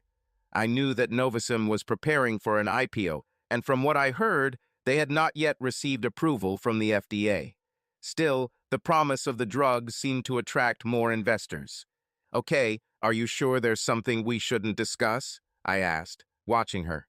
"Michael, there's nothing to discuss," she exclaimed, acting distracted as she scanned the rest of her mail. I simply nodded, believing her for a moment, but I felt my antenna rise a little higher. Normal life continued for both of us. I felt that I was doing a good job in my management role and received positive feedback from my boss and Don Clemens. Ollie was busy and seemed in a good mood. And then there's Gail. I was so proud of her, she showed excellent results. In fact, it was the second best seller in my area after being in business for just over a year. My only concern was that if she wanted a promotion, she would probably have to move. I wanted the best for her, but selfishly, I didn't want to lose her. This positivity continued until one night I came home first, and there was no mail again. This time, it was an official 9x12 envelope with several pages inside, addressed to Allison St. Clair, Corporate Secretary Novusum, and our address. What the hell is going on? What is she hiding from me? I was alarmed and a little worried. I wondered what she could have gotten herself into. I decided to hide the envelope and ask a few questions. Eventually, Ollie came home and everything seemed normal. I was sorry, but I decided to set a trap. Today, I saw another article about Adrian and Novusum. I told Ollie. Lie. Is it true? That's all she said. The company seems to be doing well, although I understand they haven't received FDA approval yet, I added. No, but it should happen soon, she replied. At this moment, I just looked at her without saying a word. I mean, that's what I could hear from Adrian, she quickly added. So you're involved in the Novusum business? I asked, trying to sound innocent. Michael, what do you mean? She said, sounding defensive. Well, I began, it sounds like you have some knowledge of Adrian's business. Maybe eavesdropping while you're working on his house. Something like that. I said it again innocently. I tried to give her a way out so she wouldn't lie to me outright. It didn't work. Michael, she said, stealing her tone, when I'm at Adrian's, I'm focused on my design, meeting the client's needs. I don't interfere in their personal affairs. I nodded silently. I remembered a YouTube video where a random fisherman is standing at the edge of the water, and suddenly the fishing rod suddenly bends in half, and suddenly the fisherman realizes that he has caught something huge. That's how I felt. She fell into my trap, and I knew she was probably lying to me. I dropped a large envelope addressed to her on the counter. Then what is it? I asked. I watched as Ollie's expression changed from curiosity to concern. Silently, she looked at me, then back at the envelope. Finally, she took a deep breath. Michael, please let me explain. She stared at me, searching for some kind of sign. I looked at her blankly. I spent a lot of time with Adrian working on his project, she began. He's very excited about Novusum. He says Dr. Gupta is a genius. He's cracked some kind of biological code. It's too complicated for me to understand. It's going to change the lives of millions of people. She looked at me, still searching for some sign of approval. My expression remained blank. And the medical benefit, she continued, that's only part of the story. There's a lot of money to be made. A lot. Michael, the latest estimate is that Adrian is worth almost $50 million. And now my estimate is over $1 million. What? I interrupted her. Did you invest money in this? Yes, I did, she answered defiantly. It was mostly my money from my mom's inheritance. I hardly used our money and took a small amount from my savings and inheritance. Mom left it for me, and I can do whatever I want with it. This started a new level of controversy. She stubbornly clung to the idea that the money was left to her, and it was her decision what to do with it. My point was that as a married couple, we should discuss such important decisions. At some point, I implied that she was being dishonest with me. She maintained that she never lied about anything. The whole nature of the dispute has moved into unknown territory. Just because you're slow and careful doesn't mean everyone else has to live the same way, she told me. Adrian quit his job at Pincus to do something bigger, better, more exciting, and he's doing it.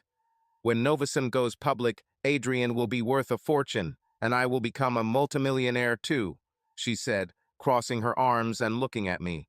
I looked at her. Now we were truly in uncharted territory. The depth of the dispute was on a completely different level. In my opinion, she personally attacked me. She spoke disparagingly about my philosophy of life.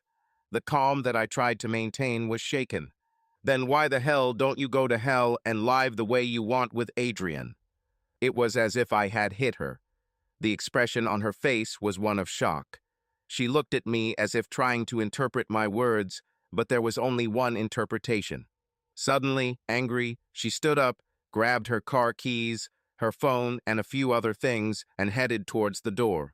In our marriage, when there were some minor arguments, I usually extended an olive branch for reconciliation. I think she was waiting for me to take some step towards reconciliation. I didn't do this. I heard her speed up as she pulled out of the driveway. She didn't take a suitcase or anything, so I expected her to come back later. I noticed that she took the envelope. I was excited and wanted to call her several times, but stopped. This time she should have apologized to me. She called me slow and careful. This translated to boring, and then I thought about Vasquez. Smooth, compelling, risky. Then my mind started going down a different path regarding Vasquez and Ali, an elegant, handsome, rich guy and a sexy woman who seemed to like that kind of thing. I started to wonder. I remembered her topless on the beach on Kauai when we ran into Vasquez. I remembered how he looked at her. Who can blame him? And then recently at the so-called party when it was just the two of them. She is in a skimpy bikini and he is in a tight swimsuit. It's one thing to betray me by investing money behind my back. A completely different level if something sexual happened. I plan to ask her about it when she returned tonight. The problem is that she never returned. I woke up the next morning after a restless sleep, checked her phone for messages, and looked down the driveway to see if her BMW was there. Nothing. Despite all the strife, I knew I had a job to do, and the people at Pincus were counting on me. Good old Michael, I thought, reliable and dependable. Throughout the day, I debated whether to call Ali, but every time I got close, my resolve grew stronger. She betrayed me by not telling me how close she was to Vasquez. She betrayed me by investing money in his business without my knowledge. And the way my mind worked, perhaps she had betrayed our marital vows by being intimate with Vasquez.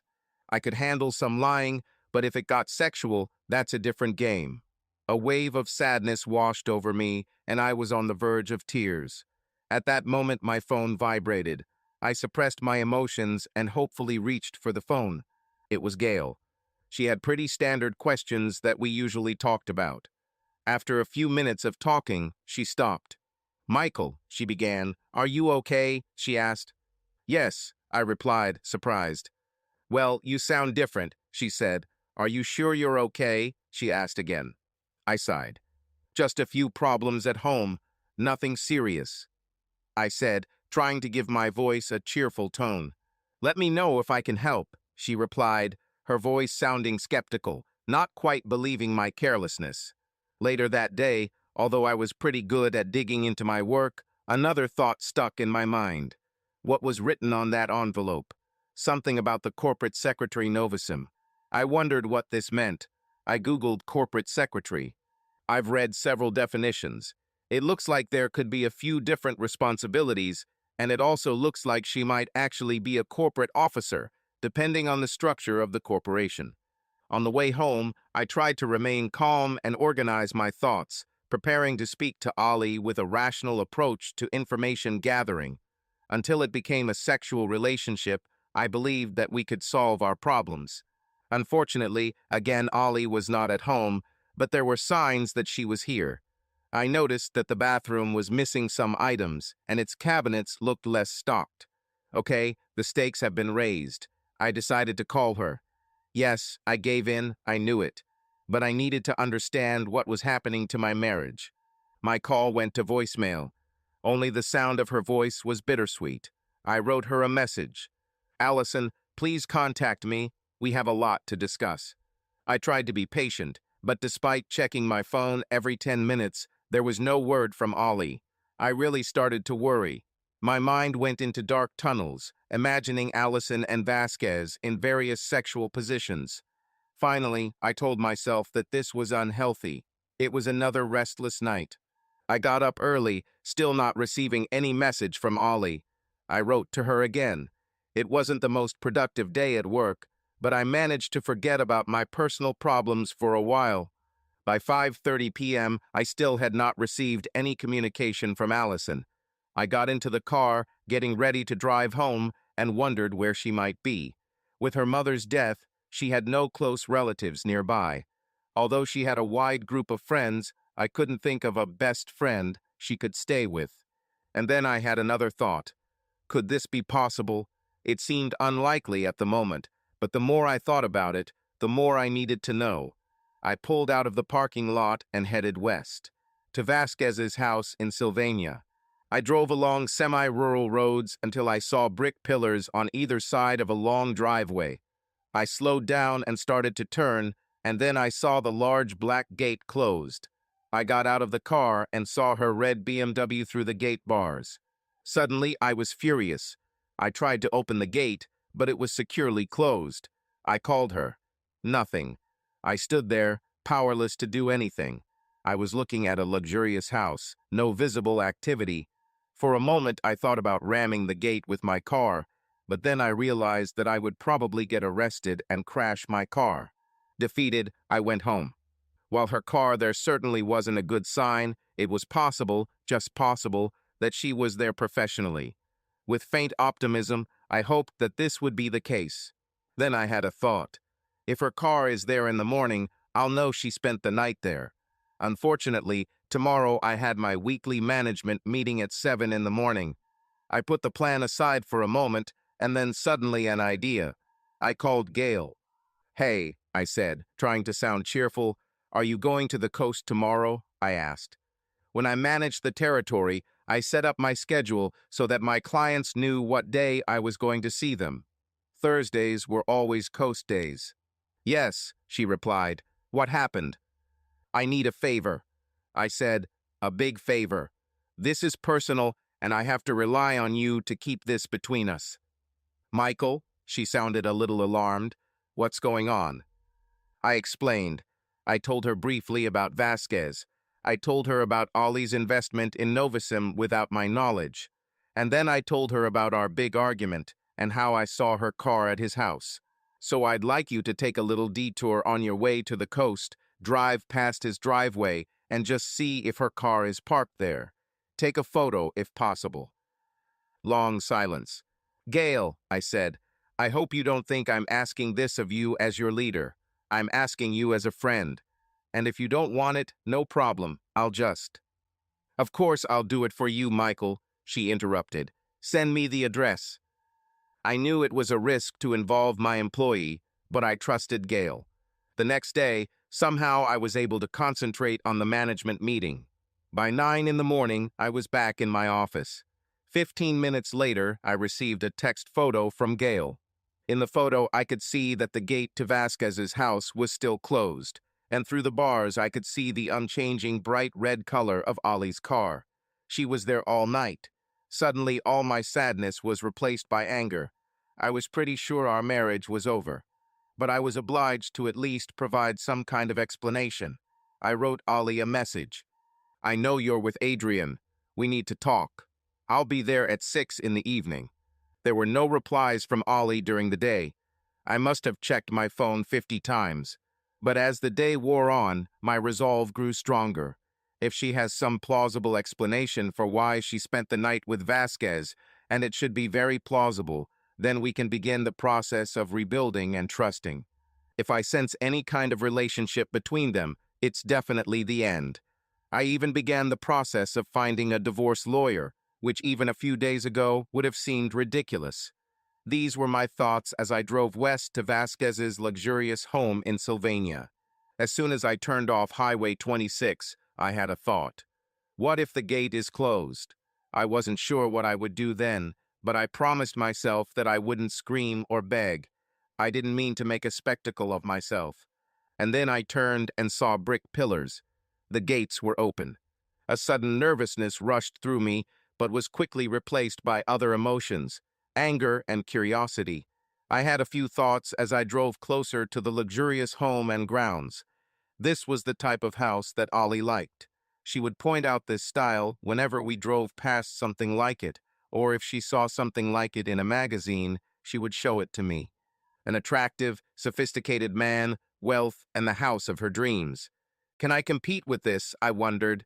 Can our love and relationships overcome these attractions? I'll find out soon, I thought, noticing a red BMW parked at the entrance. Just as I was about to knock, the door swung open, and there, in all his glory, stood Adrian Vasquez. "Michael, please come in," he said, spreading his arms as if he wanted to hug me. I walked past him in silence. "Michael," he turned to me again, "I'm really sorry about the problems that have arisen between you and Allison. You're both good friends, and I hope we can all find a solution that works for everyone." He proclaimed. "Where is she?" I asked neutrally. Yes, he began. "Allison is freshening up. She will be out soon. In the meantime, as host, I must offer you drinks. What would you like, my friend? A drink, a glass of wine? Anything, my friend." He really tried. "What I want," I began with a hint of anger in my voice, "is to have a serious conversation with the woman who is now my wife, and I want to do it in private, without you being present. Of course, my friend, you and your wife have a lot to discuss. I completely understand. I will not interfere in your conversation." At that moment, Allison came out of the corridor. With her arms folded across her chest, she looked like she had just stepped out of the shower, her hair still damp. She didn't quite meet my eyes when she walked into the living room. "Hi, Michael," she said, glancing at me briefly. Vasquez made no move to leave and leave us alone. "Get out," I barked at Vasquez. Yes, of course. You need privacy," he said, hastily leaving. Allison sat in one chair, and I stood in Vasquez's living room. The view from the back window showed a beautiful blue swimming pool and manicured gardens. I saw chaise lounges and a table between them with half-full glasses still on the table. I looked at Ollie, and she was looking in the other direction, not meeting my eyes. "So what's up?" I asked. She sat there silently, hands clasped, not looking at me, with a blank expression on her face. "And why, of all places, did you come to this guy's house?" I asked, my anger seeping into my words. After a moment, she answered, "After you kicked me out, I called Adrian. He said I could stay here while I figured it out." She said quietly. "Are you so close that he's the first person you call?" I asked. More anger. "Adrian has become a good friend," she said with more confidence. "He and I share many of the same thoughts and values. He understands me," she added. "Are you saying," I asked, raising my voice, "that I don't understand you after all this time?" "Michael," she said, now turning to me for the first time, "I love you, but we are separated." She took a deep breath. "I think what I want in life and what you want have become two different things." Suddenly, I realized that our marriage was in a much more fragile state than I thought. At that moment, I realized that I didn't want this. "Allison," I began in a soft voice, "tell me what it is you want that is so different from what we have," I asked.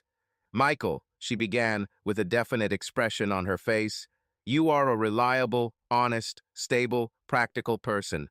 These are qualities that I have always appreciated in you, but I think I have changed. I want more," she said.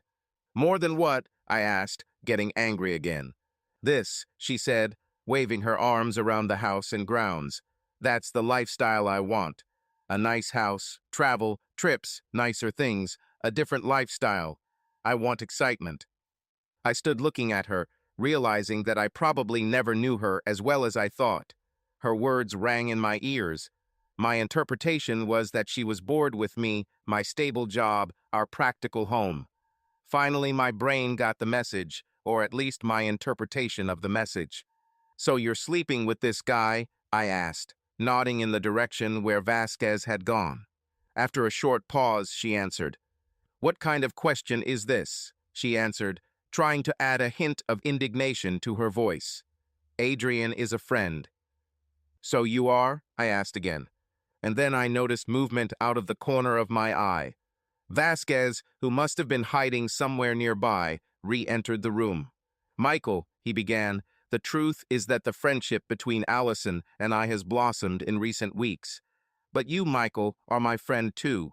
I think the three of us, all of us mature and reasonable people, can discuss our differences," he said, showing off his charm and confidence. At this moment, I was paralyzed with anger. "Discuss our differences," Vasquez continued. "I have an idea. With Novasum, we are entering a third round of financing. This time, the valuation will be at 200 million. When Allison invested, the valuation was 50 million. Her shares are now worth almost $2 million. The same sales tactics I had seen in meetings with venture capitalists began to emerge. Silently, I was angry, but also curious about how we had moved from my marriage to his company. "Michael, as a sign of our friendship, I can offer you a second valuation of the round. You will immediately quadruple your money," he exclaimed, smiling and waiting for my confirmation. When my silence remained unanswered, he felt the need to fill the pause. "Personally, my shares are worth over $30 million, and when the IPO launches later this year, all of our shares will at least double again," he explained. I noticed a small smile on Ollie's face as she looked at Vasquez. Mentally, she was counting her own wealth. "Let me get this straight," I asked. Vasquez's head nodded in confirmation, a big expectant smile on his face.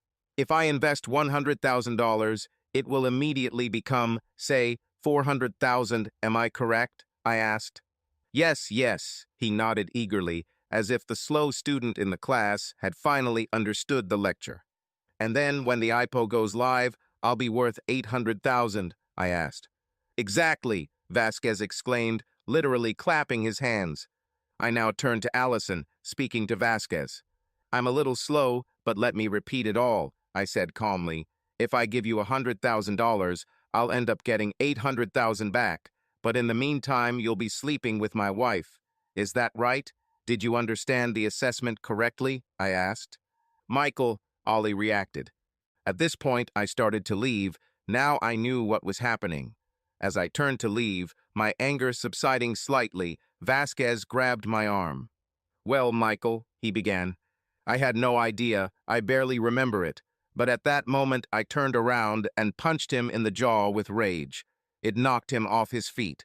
Allison screamed and quickly ran towards Vasquez, yelling at me, asking why I hit him.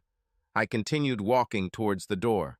"Mike," Vasquez said, now leaning on one elbow, still on the floor, "I'll let it go, just this once. However, next time you won't get off so easily." The confident good nature of the seller has disappeared. The dark, true personality came from him. With one last look at Allison, I left. On the way home, I thought about this whole meeting. She never admitted to sleeping with this guy, I thought. But having received the opportunity, she did not deny it. I couldn't help but remember that meeting at Secret Beach. Was that really the trigger for all of this? Then, sadly, I thought about my future, and on the way home that night, I finally broke down. I had to pull over to the side of the road as I grieved over my now inevitably failed marriage. After a few minutes of emotion, I took a deep breath and told myself to pull myself together and start making a plan. Step 1. Find a lawyer. When I first looked at divorce lawyers this afternoon, it seemed like it was a long shot that I would actually need one. Now I knew that this was no longer a long way. I arrived home and the house suddenly looked different. It was as if the things I thought belonged to Ollie looked strange, out of place.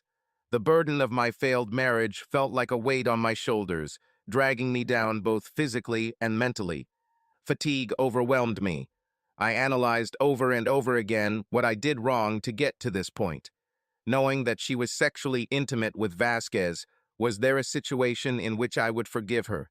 I searched long and hard for the answer to this question. In the end, I concluded that I could never forgive the betrayal. It was a long, painful night of confused thoughts, sadness, and anger. The next day, I called the office and took a sick leave. I received several phone calls throughout the day, including one from Gail. I wallowed in self-pity until the early evening. Finally, I told myself to stop whining and accept the fact that my marriage was over. I need to continue to make a plan for what to do next. I started taking notes. I made a few calls and set up an appointment for the following week with a divorce lawyer. I went through my emails for the day on Friday evening and finally listened to the voicemail from Gail. "Hey, Michael, it's Gail. Nothing urgent, just wanted to see how you were doing." And that is all. Obviously, she knew something was going on in my marriage. She was the one who gave me the information that Ali had Vasquez's car for the night. I appreciated her concern, but I also had to maintain our professional relationship. I didn't call her back. On Saturday morning, I found my long, unused running shoes and went for a run. It was actually a slow run with sections of walking, but it was a start. I decided to dedicate myself to a healthy lifestyle again.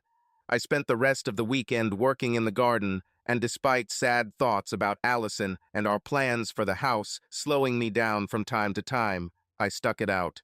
I was achieving something. I felt a little better. All weekend, I waited for some message from Ali. There was nothing. In the following weeks, I separated my personal problems and continued to work hard at Pincus Labs. I noticed that in the evenings at home, my house was lonely. I usually worked until 7 in the evening or so. One of the positive aspects of this whole situation was our business. My region had the highest sales growth in North America. I even received a complimentary call from Helen Fletcher, Vice President of Sales for North America. "Michael," Helen Fletcher began, "your team is doing an outstanding job. You exceeded the forecast by almost 20%. I thanked her and praised my group. "I would like you to speak at a sales conference. I know the event is still a few months away, but we are already planning the format. I think your success story could motivate others." I agreed, excited by the attention from the vice president. Despite the negativity of my failed marriage, my professional success kept my spirits up. My mood was lowered by a call from my divorce lawyer, Leland Wells. "Son," he began, Leland was in the later stages of his career. "I heard from your wife's lawyer. Her name is Tina Battellini, and she's tough. She's going to demand a lot. The first thing is that your wife wants her things that are still left in the matrimonial home." He continued that they are demanding access this week. I explained that she had a key, the locks had not been changed, and she could come at any time. I said I wanted to be there to observe and make sure my things weren't mixed up with hers. It was finally decided that she would come the following Wednesday afternoon. I told Leland I would make it happen. I wondered what kind of interaction there would be between us when she came to get her things. Since I encountered her at Vasquez's, I have not seen or heard from her directly. More than once I wanted to go there and see if her car was parked there, but I refrained. Finally, on Wednesday, a black SUV with tinted windows pulled up to our house, followed by a U-Haul truck. 2 Hispanic men got out of the truck, then Allison and another woman got out of the SUV.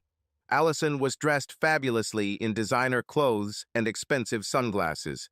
Her expression was blank, her eyes hidden by dark glasses. I felt that this interaction would not be good-natured. The other woman was petite with masses of black curly hair. Her expression was serious and confrontational. She approached me aggressively. "Mr. Ballantyne," she began, Ali a few steps behind. "I am Tina Battellini, Miss St. Clair's lawyer." She gave me the shortest handshake. She presented me with a list of Allison's belongings and informed me that all communication was to be through her, and I was not to speak directly to her client. Almost not a word was said during the process. One of the movers wanted to use the restroom, so I showed him where it was. This was the longest conversation ever. Allison ignored me and avoided being around me as much as possible. The faintest glimmers of possible reconciliation were finally extinguished. The entire process ended up going without incident. 90 minutes after their arrival, they left. The bottom line for me was that my house felt even emptier with the last remaining traces of Allison gone. A few days later, Leland called me. "Looks like your soon-to-be ex-wife is laying claim to the house," Leland said. Previously, when we spoke, he believed that since I purchased the house before marriage, and only my name was on the title, the house would be exempt from community property status. It turns out the court might look at it a little differently, he said. In Oregon, the court assumes that spouses contributed equally to the acquisition of most property during the marriage, regardless of what is stated on the title. Don't worry too much about it yet, Leland said. I'll figure it out. I have a few ideas. I noticed that when I was home alone, I often checked the news to get the latest information about Novosim and Adrian Vasquez. I even received several more letters addressed to Allison as a Novosim employee. I unethically opened them, read them, and then threw them away. Based on early testing, the product appears to be effective. However, the FDA has not yet approved it. They were waiting for some tests in Maryland. Meanwhile, Novosim's IPO was scheduled to launch simultaneously with FDA approval. Of course, Adrian Vasquez was the focus of all the news about Novosim. Sometimes quotes or comments from Dr. Gupta appeared in the interviews, but mostly it was Vasquez. He was without question the face of the product. He led the push, talking about Novosim as a new miracle drug that would change lives. What Vasquez didn't say in those interviews, but was noted by financial analysts, was the potential wealth that could be realized once the product was approved by the FDA. It seemed that Vasquez's dreams of wealth and power were coming true. Even though reading about it made my mood worse, I continued to do it. Luckily, I had other things to do to distract me from this obsession. One of those things was an upcoming sales conference. I had to make sure I was ready. I was given a 20-minute speaking slot on the penultimate day of the conference. My plan was to lay out my sales strategy and recognize my team. Then I planned to walk through a specific sales scenario and explain what we did to achieve success. I was so caught up in this and other tasks as the conference approached that I forgot about one important aspect of the trip to Hawaii. I paid in advance and booked another week on Kauai after the conference. I remembered booking a hotel on my way back from Kauai last year. It seemed such a long time ago, a much happier time. But as I understand, I missed the window for canceling the reservation. I needed to call the Kaloa Landing Hotel and look at all my options. The thought of going there alone gave me mixed feelings. That Wednesday, Leland, my lawyer, called me. I may have good news for us, Michael, he said. Okay, I replied, I need some good news. Leland explained to me that inheritances are generally not subject to division because inheritances are not considered marital property. Instead, the inheritance is treated as separate property belonging to the person who received it and cannot be divided between the parties in a divorce. But because Allison mixed her inheritance with the marital money and then took the inheritance and some of the family money to invest in Mr. Vasquez's company, I have a claim on the entire investment. I was confused, so I told Leland that I wanted nothing to do with her questionable investment in Novosim. I understand that, my boy, Leland replied patiently, but my plan is to arrange for Allison to keep 100% of the investment and you to keep 100% of the house. Suddenly, I realized that this was good news. I asked him if it would work. Her lawyer is playing hardball for now, Leland told me, but I see some softening. I think if you send me an email this afternoon agreeing to do this, I believe we can get the whole thing done in a few days, maybe a week. After sending the email, I looked at my to-do list. The next step was to call the hotel on Kauai. The woman I spoke to was quite kind and listened to me as I briefly explained the situation, leaving out my family issues. Sir, she began, I am very sorry, but the 30-day cancellation and refund period has long expired. However, as a Marriott member, I can upgrade your room to an ocean view for free. I thanked her, still not knowing what to do. Go to Kauai alone? I've been thinking about this for a while. Finally, I came to a conclusion. I had vacation days. The hotel was prepaid, and I could not get the money back. I felt like I needed a rest. I decided to take a week off on my own. I was busy in the 2 weeks leading up to the sales conference. I continued to work late into the night, often returning home long after dinner. On the weekends, I continued to exercise and work around the house. I was once told that you need to rehearse any speech at least 10 times before delivering it. I spent a lot of time preparing my speech in front of my full-length mirror. Another thing I kept doing was watching Novosim. It seemed like the FDA decision and IPO were getting closer. Every time I saw Vasquez's smiling face on television, I became angry and slightly nauseous. Finally, the day of departure arrived. I saw and said hello to several other Pincus employees at the airport, including Gail. As I walked toward a small group of colleagues, my phone rang. Michael, it was Leland Wells, I have good news. I had to cover my free ear with my hand to hear him among all the noise and announcements at the airport. I asked him to repeat what he had just said. Good news, my boy, Leland began. I forced that bitch, your wife's lawyer, to give up her claim to a share of your house. You keep your pension, give Allison 60% of your savings and checking accounts. There will be no alimony. Leland, that's great, I told him, but it sounds too good. What's the catch? It seems to me that they believe that investing in that startup company will bring in a lot of money. You will have to give up any rights to this. I thought for a moment. Should I go after all the money they were going to make from Novosim? I quickly realized that I didn't want anything to do with Novosim or Vasquez. Do it, I told Leland, and suddenly I felt like a weight had been lifted from my shoulders. I had a house, I had a job that I loved and was good at, I was still young, and I was in the best shape of my entire adult life. Buoyed by these thoughts, my mood improved leading up to the sales conference. The first evening was devoted to a reception meeting at the hotel in one of the halls. One of those who did not come up and congratulate was Angela Ridley. I saw her across the room at some point. She seemed to have gained weight.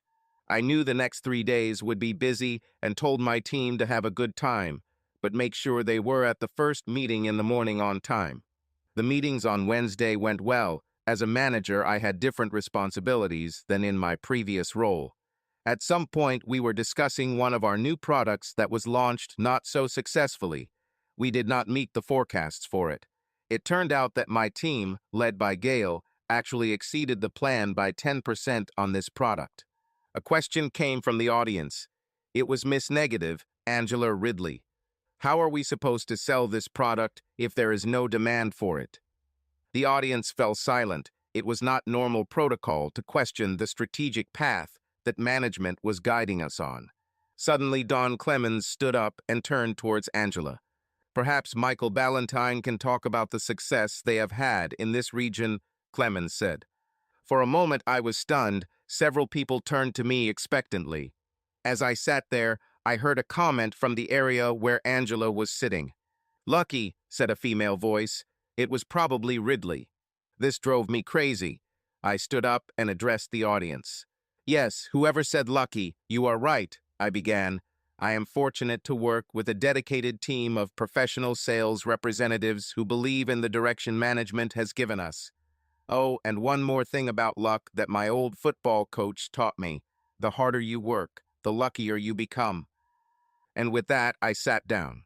At first, there was only a few applause, but soon most of the people in the room began clapping. Some stood up. I was proud and embarrassed at the same time. As we were getting ready to go to the luau, I caught a glimpse of a familiar face on the TV screen. The bar was so loud that I couldn't understand what was being said. I tried to stop for a moment to hear something from the TV, but was carried forward by the movement of our group. I soon found myself on the sand, heading towards the bright lights of the luau. The image of Gupta that I saw in the bar resurfaced in my memory. I wondered why he was on television. Soon, all the luau activities distracted me from the image of Dr. Vijay Gupta being interviewed on television. One by one, I marked each member. Everyone seemed okay, and then I saw Gail. We were having dinner next to each other, and I noticed how much she enjoyed the Mai Tai. Now I saw her a little unstable, surrounded by a group of guys. There can be many dynamics in such meetings, including sexual ones. It's a badge of honor for a guy to achieve a conquest.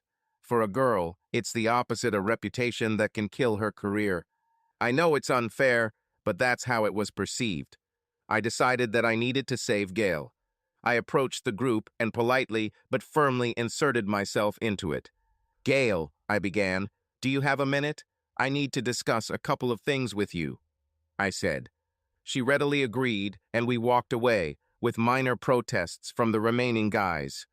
I just destroyed several of their ideas about sexual conquest. We walked along the beach past the hotel. "Are you having a good time?" I asked her. She said yes, stuttering slightly, but it seemed like she was trying to compose herself. Then I told her that at such events you need to be careful. There are many eyes watching everyone, and even at a fun event like a luau where there is a lot of drinking, we need to remember that this is still a business event and we need to be professional. We walked along the shore quietly for several minutes after this conversation. Finally, she said something. "Did I embarrass myself tonight?" she asked. "Have I disgraced you?" I told her no, but we all need to be careful in this environment. Eventually, we returned to the hotel. Naturally, I walked her to her room. "Tomorrow is another big day," I told her as she looked for her room key.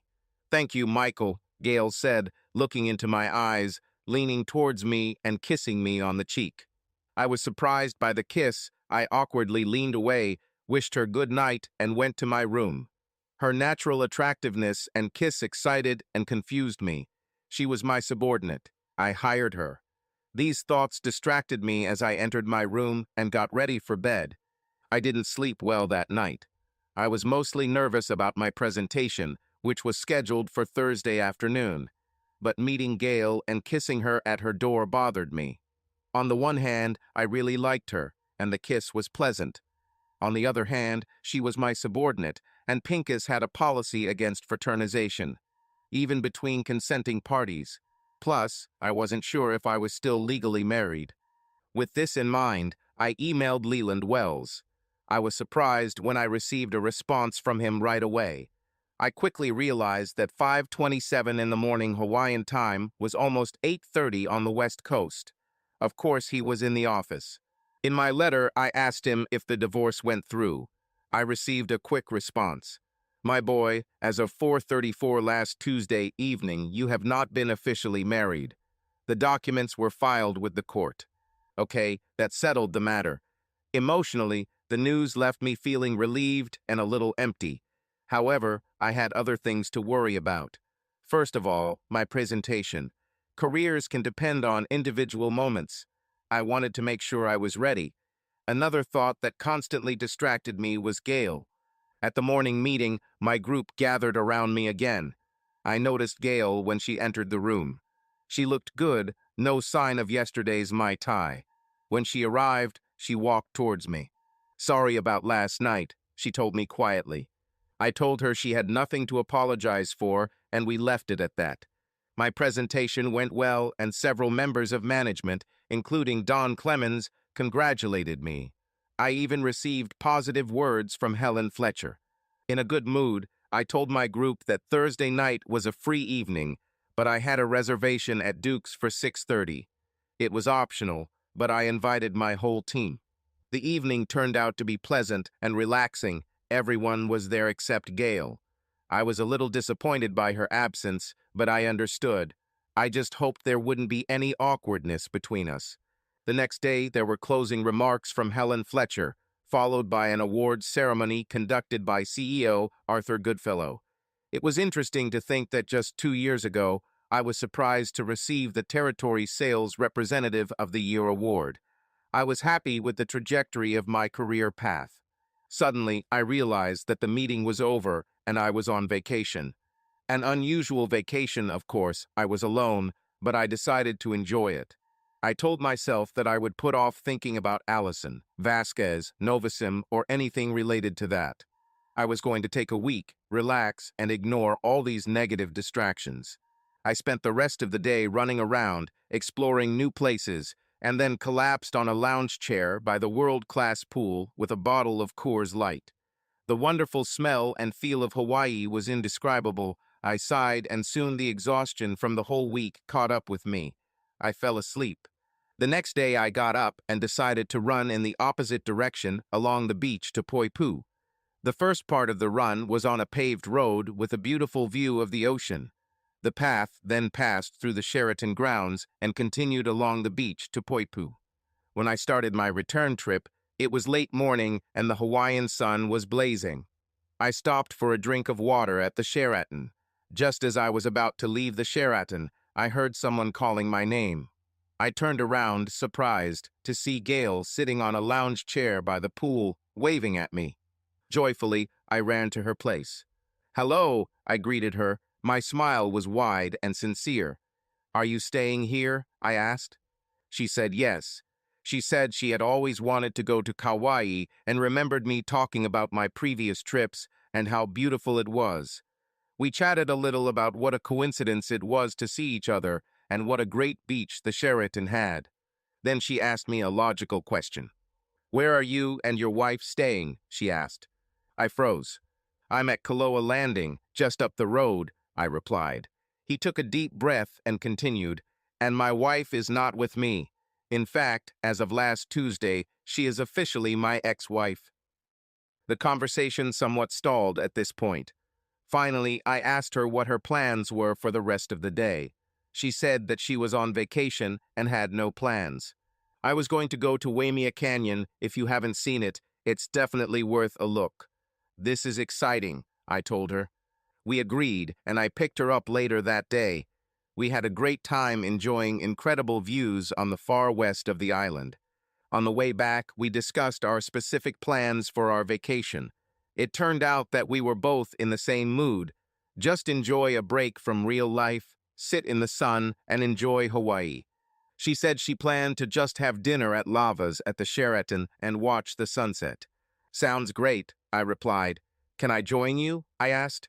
She stopped, studying me with her eyes. "Gail, if this bothers you, I completely understand," I told her. "No," she said, "everything is fine tonight. Come around 7, that will give me time to shower and get ready." When I saw Gail that evening, she looked amazing. We ate dinner, had a few drinks, and chatted about 50/50ths, discussing Pincus Lab's business and just general conversations about Hawaii and our lives. After dinner, we walked along the ocean shore, carrying our sandals. I began to experience new feelings for her. We arrived back at the Sheraton in the dark, and it seemed like the evening was over.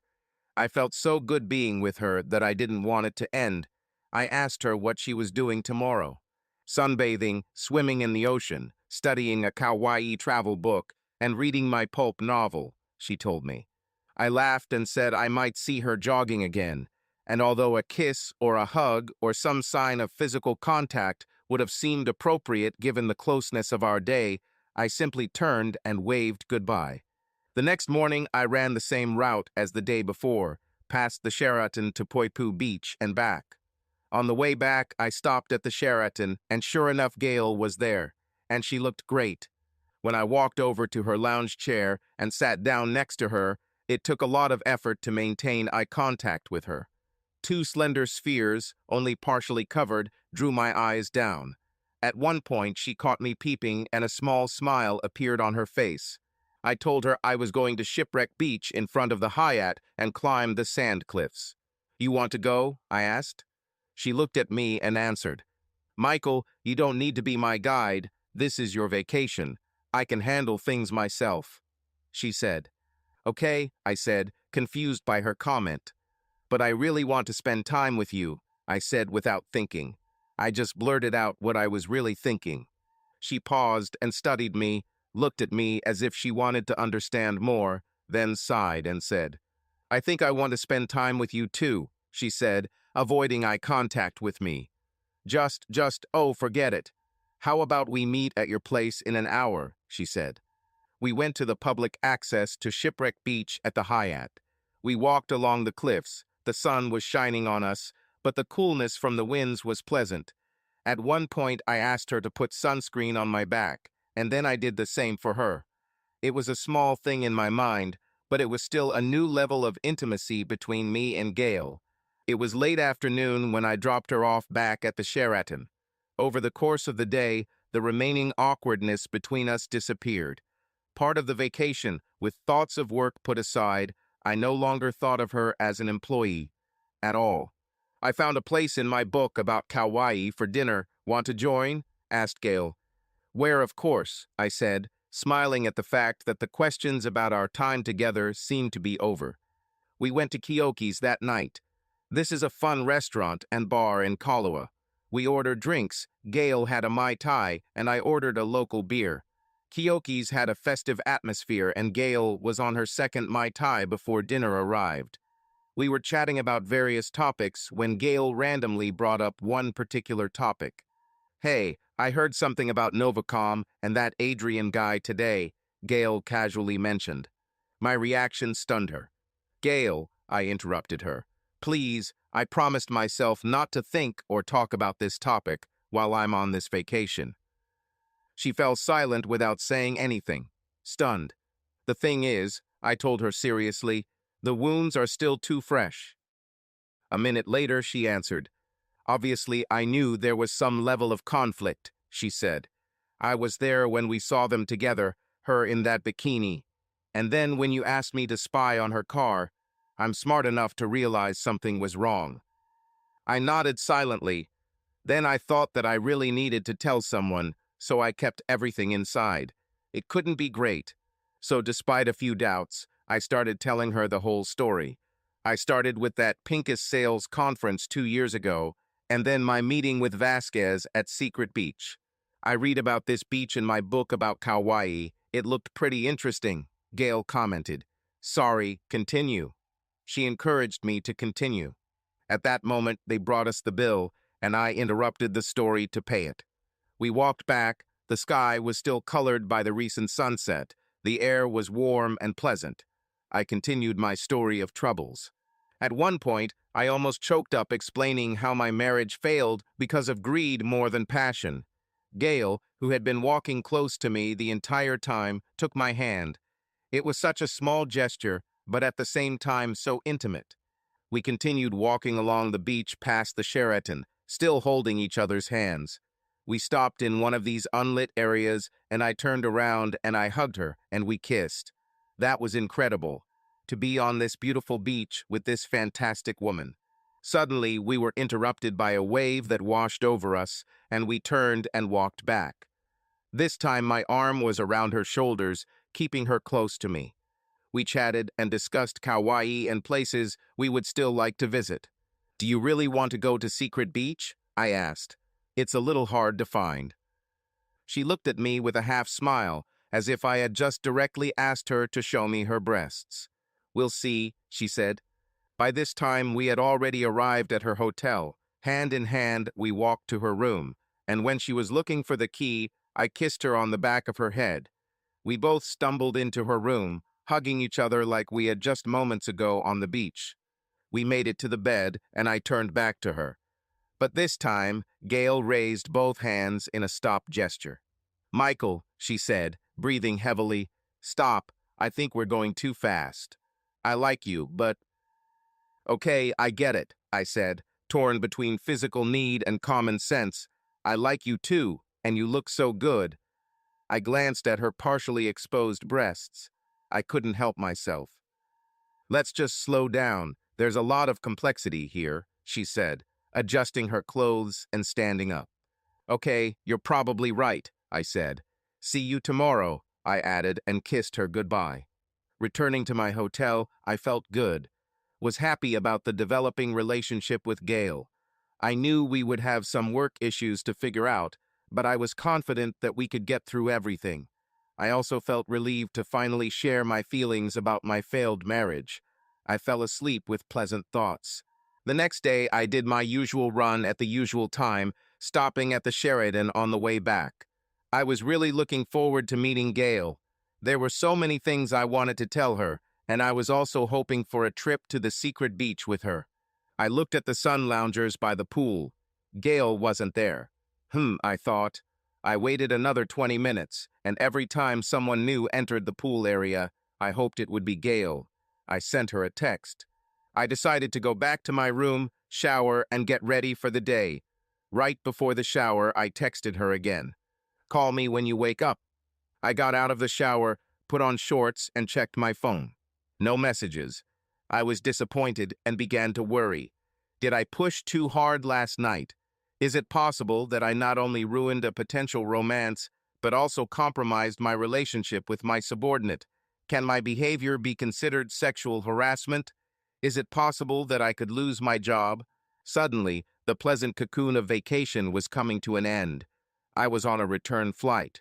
I knew I would have a lot to do when I got back. Monday morning will come quickly.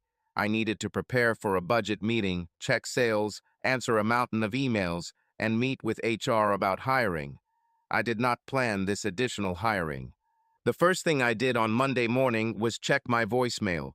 My management and my subordinates all knew that I was absent last week, but I still had quite a lot of messages. I quickly listened, took notes, and prioritized the various voicemails. Suddenly, and this confused me for a minute, there was a message from Allison. I hadn't spoken to her in months, but the familiarity of her voice stunned me. "Hey, Michael, for some reason I was thinking about you." Then there was a pause long enough for me to think she had hung up. "Anyway, if you get a chance, I'd like to talk to you." It was strange. The last time I saw her, I was told to communicate with her only through her lawyer. The tone of her voice seemed strange. Shy, insecure, vulnerable. I couldn't help myself. No matter what, I was still very attracted to her. I needed to think about it. I promised myself that I would deal with all this. In my mind, I put this message aside and continued to work.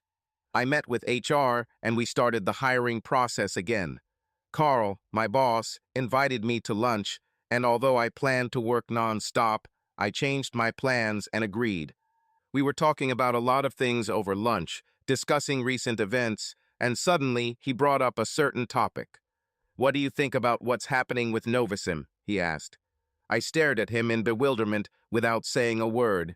Last week in Hawaii, I deliberately tuned out all the news. "Perhaps you haven't heard," Carl continued, interpreting my expression. "Novosim is having problems with clinical trials. Gupta and his team panic. In fact, some of their investors are talking about criminal charges." I was overcome with different emotions as I absorbed Carl's words. Of course, out of curiosity, I made it a hobby to follow this company. But most of all, there was joy. I was glad to see Vasquez in trouble after all his arrogant talk about money and lifestyle. Carl, a scientist by training, began to explain how the drug was approved by the FDA. It consists of 5 stages. Stage 1 discovery and development, Stage 2 preclinical studies, Stage 3 clinical studies, Stage 4 FDA review and approval of the drug, and Stage 5 post-authorization monitoring of the drug's safety by the FDA. The clinical trial phase can take years to complete. However, once studies show that a drug is safe and beneficial, the FDA typically reviews and either approves or rejects a new drug application within 6 months. According to Carl, Novosim produced inconsistent results in clinical trials. This was bad news for the product. Moreover, they raised a lot of money by claiming that the clinical trials were successful. As far as I know, clinical trials were conducted without significant evidence several years ago in India, Carl told me. I think Adrian and Dr. Gupta could be in serious trouble. They claimed that the tests were successful and confirmed. "Is it true?" I asked. "What about all that money they raised?" "I'm not entirely sure," Carl replied, "but I hear people talking about investment fraud around this whole Novosim situation." Investment fraud. This, in my opinion, is a crime. I couldn't help but feel a sense of joy at Vasquez's misfortunes. And then, for a moment, I thought about Ollie and her legacy. In spite of everything that had happened between us, I felt sorry for her. I worked until the evening. By 7 o'clock, I was exhausted. The change in time zones was taking its toll. As I was getting ready for bed, my phone vibrated and I was hoping, but no, it was Allison's number. I hesitated, but still answered. She still had influence over me. "Allison," I answered with uncertainty. "Hi," she said, that timid, vulnerable tone in her voice again. "What's happened?" I asked her. There was a pause, and I heard her quietly crying. "Michael, I really ruined everything," she said with emotion in her voice. "I ruined my life, my career, my future. but most of all our marriage. We discussed it, and I have to say that she still had power over me.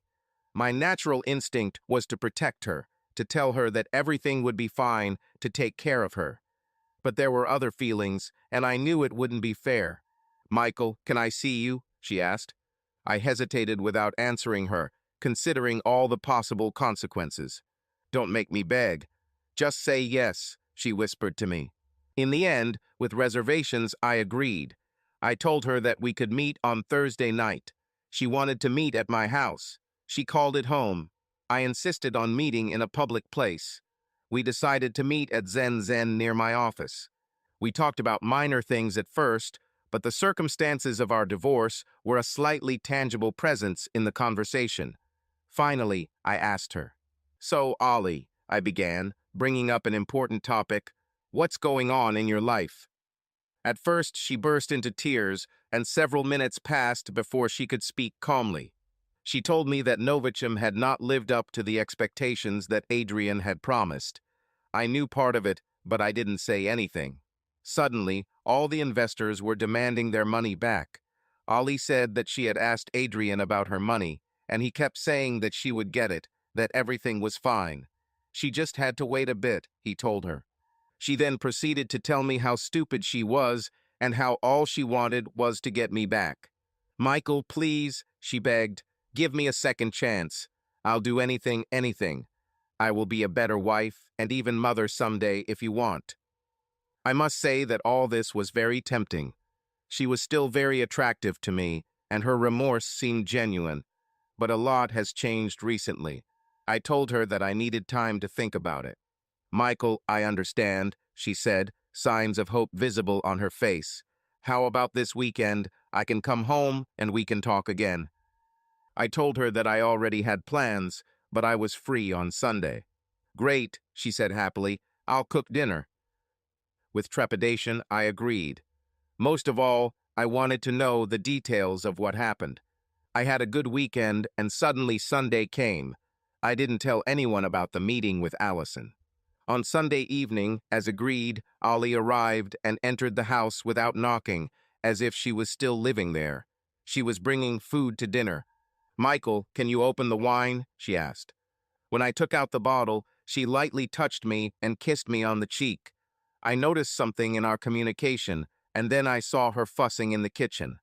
A minute later, I realized that she was not wearing a bra. She knew I liked it.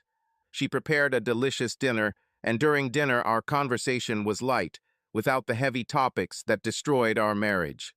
Finally, I asked her what was going on with Novicim and Vasquez and Dr. Gupta and all this.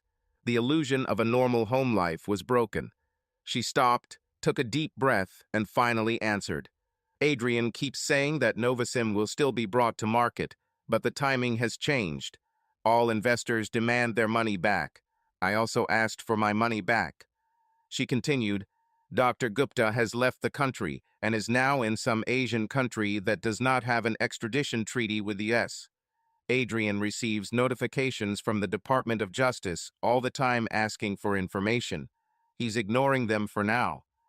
"So," I began, "he still lives in a luxurious house?" "Yes," she replied, "for now. But Michael, let's talk about something else. I don't want to think about all this tonight." After dinner, we moved into the living room. I sat on the sofa, and Ollie sat next to me, very close. I felt a little uncomfortable. She reached over the back of the sofa and began to stroke my arm. She leaned forward, and her shirt fell open. Her bare breasts were almost visible. She moved closer. She knew how to turn me on, and she did it. She kissed me. I watched her look at me. She had a plan, and I fell for it. Suddenly, my memories of my last days in Hawaii came flooding back. It wasn't fair. Suddenly, I stood up. "Michael!" Allison was surprised at my reaction. "What happened?" "All," I told her, my anger rising. "You think you can just ruin our marriage, sleep with another man, lie to me, treat me like crap, call me boring, and then when something goes wrong in your exciting new life, show me some breasts and everything will be okay." "I think it's time for you to leave," I told her, suddenly feeling guilty. "But Michael," she said, This is our home. I know I've been gone, but it's time for me to come home. House, I exploded. You traded our home for the promise of wealth and the opportunity to sleep with another man. If you remember, your life with me was boring.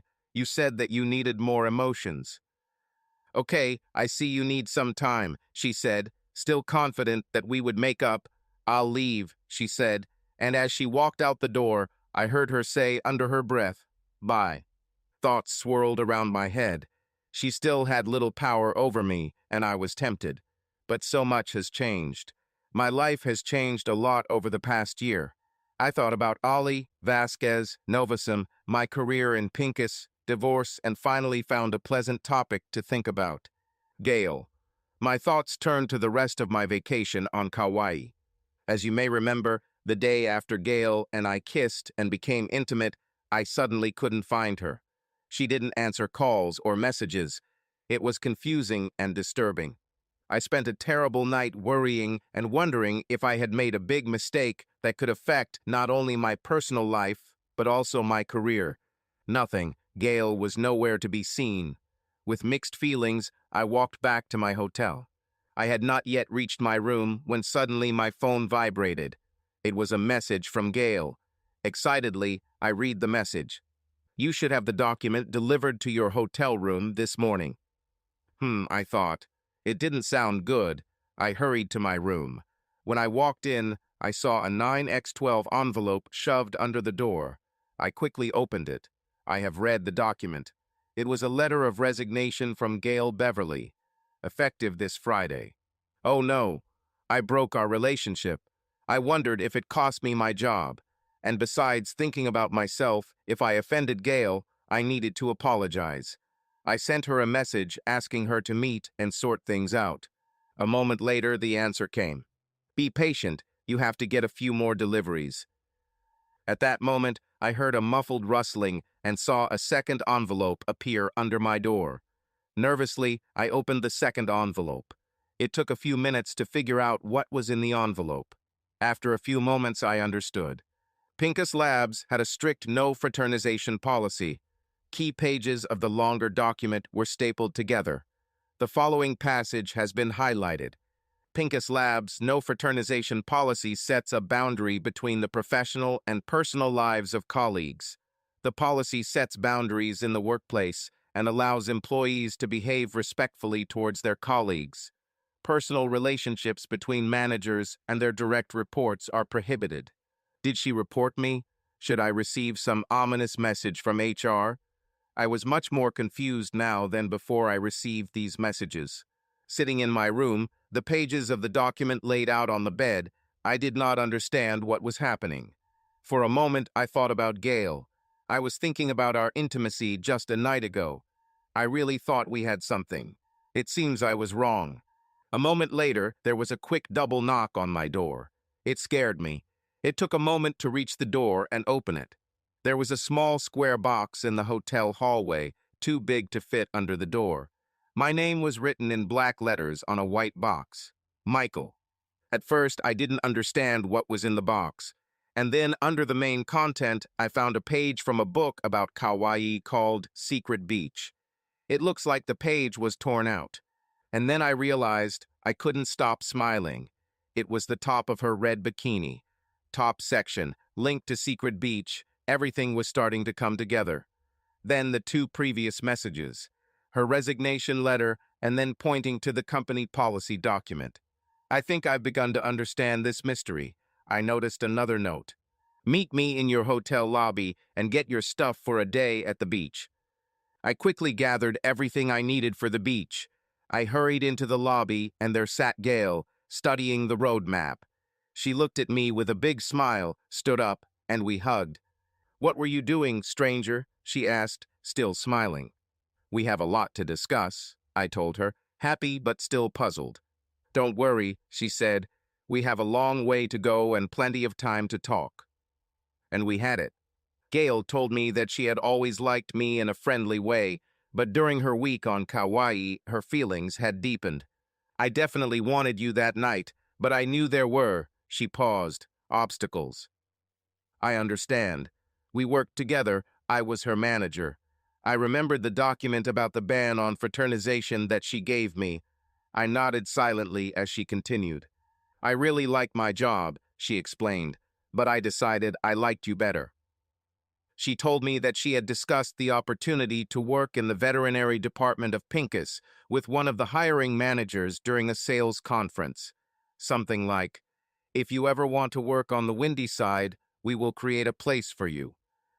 I didn't even think much of it at the time, but now, she looked at me, it made sense. I had mixed feelings listening to what Gail had to say. I definitely didn't want to lose her as a sales rep. But I definitely didn't want to lose her as, well, at this stage, I wasn't sure how to characterize our relationship. I just knew I liked her. She told me that she had deliberately avoided me the previous day for several reasons. First, she wanted to be sure of her feelings, and then she had to arrange a transfer to the veterinary department. There was a lot of paperwork, she told me. We continued our discussion until I directed her to the exit to Secret Beach. As we got out of the car, I realized I was still holding the white box containing her bikini top. "Do you want it?" I asked, holding the top. "I don't think I'll need it," she said. My day suddenly became even better. Gail and I spent the last 3 days of our vacation together, spending a lot of time either in her bed or mine. As we descended the trail that day and walked to the West End, I wasn't sure how comfortable Gail would be with nudity or not on a public beach. We set up our towels, chairs, and refrigerator, and then the moment arrived. On the way back home, we agreed to sit next to each other and had a different type of conversation. I wanted us to be open and honest with each other, which I realized too late did not happen between me and Ollie. We decided that we would date each other exclusively and see what happens. The topics of cohabitation, long-term plans, and life goals were not discussed specifically, but I felt that we had similar hopes for the relationship. She told me one thing that I was determined to do. Make sure you deal with all your feelings for your ex. That's why there was a meeting at Zen Zen and dinner at my house. I wanted to make sure any residual feelings were gone, and they disappeared. In a brief email, I made sure Ollie knew there was no chance of reconciliation. The relationship between Gail and I was progressing, and we were happy. The topics of cohabitation, commitment, and marriage became enjoyable topics to discuss.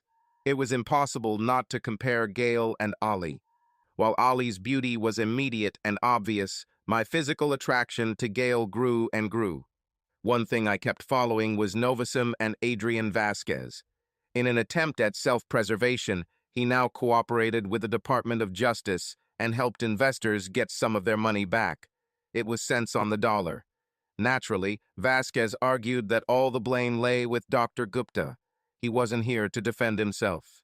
I also learned that somehow Vasquez had kept a beautiful house in Sylvania, and somewhere, and I forget where, I learned that Ollie was still living there. Even though I was much happier with Gail than I ever was with Ollie, it still bothered me that Vasquez was able to keep this house after deceiving all these people, and Ollie was enjoying it too.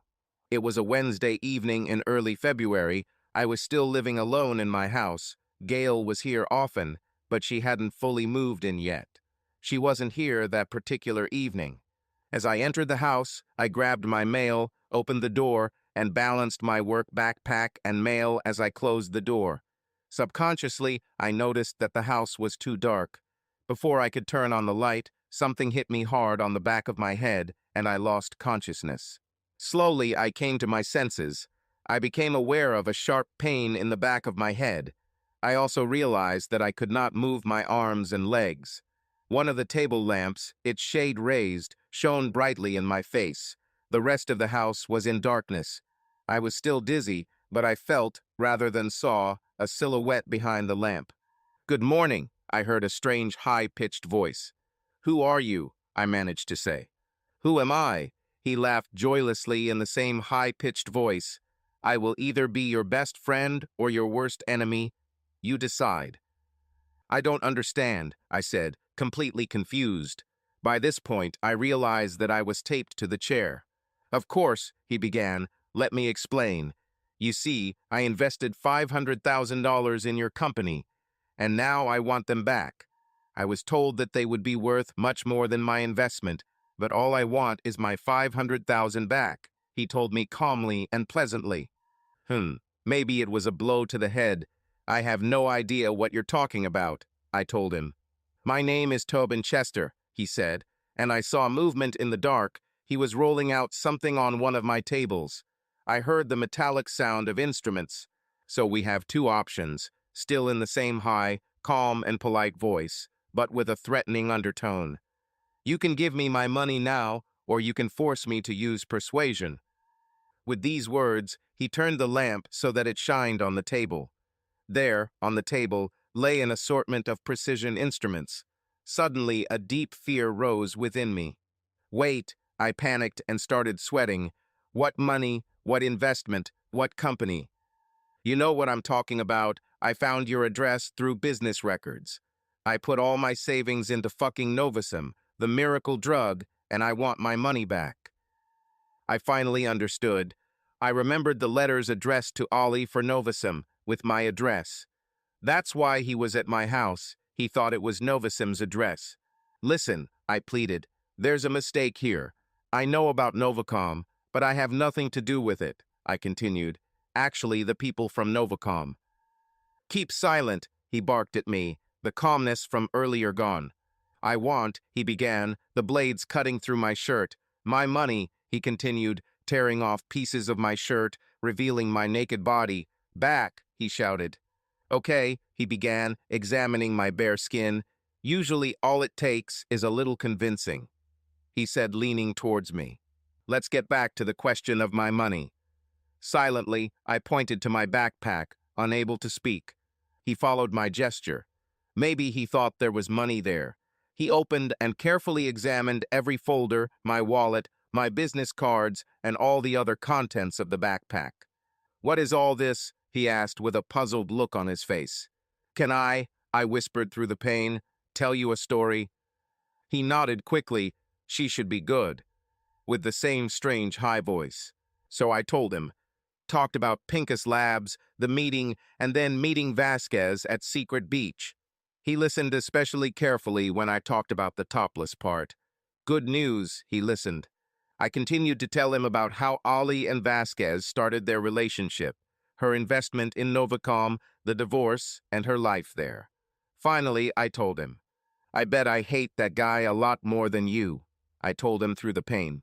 He was silent, studying me. He walked a few steps back and forth, still looking at me.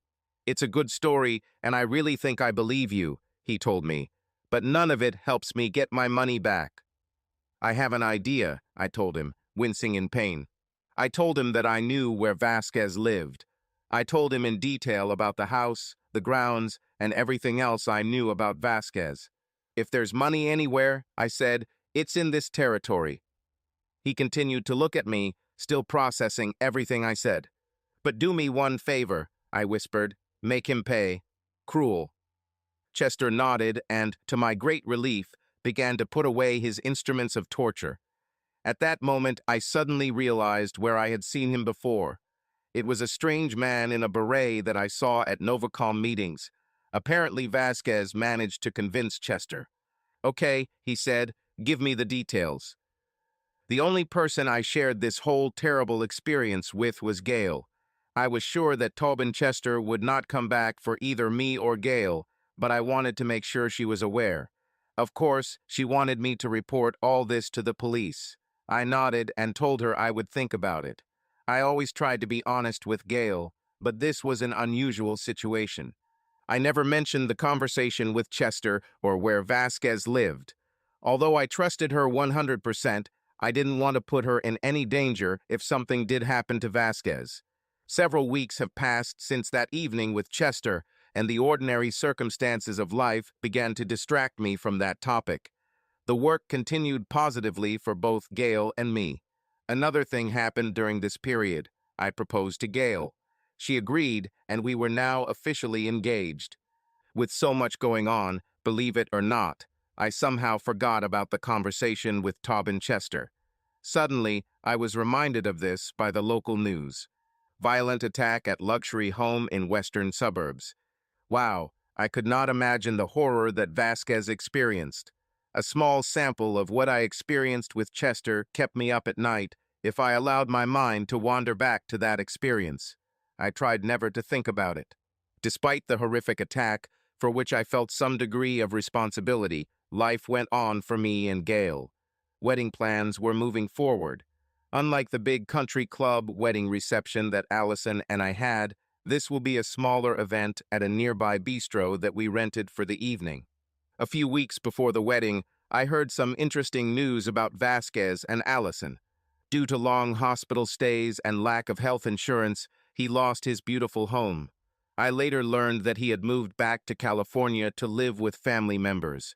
They said his wounds would heal, but the psychological damage caused by the attack would have long-term consequences. Gail's condominium lease ended, and she moved in with me just a few months before her wedding. She was already visiting me often, so the transition was minimal. One thing she insisted on and bought for the house was a hot tub. It was Saturday evening. Dinner was long over, and it was dark outside. Gail opened a bottle of Oregon Pinot Noir and invited me to join her in the hot tub. I watched SportsCenter. It was an easy choice. Baseball score or my naked future wife with big breasts in the hot tub. I'll look at the score in the newspaper tomorrow. Then the doorbell rang. I looked out the side window, and there, strangely enough, was Allison standing on my porch. I thought about not opening the door, but I knew that I needed to deal with this issue directly and firmly.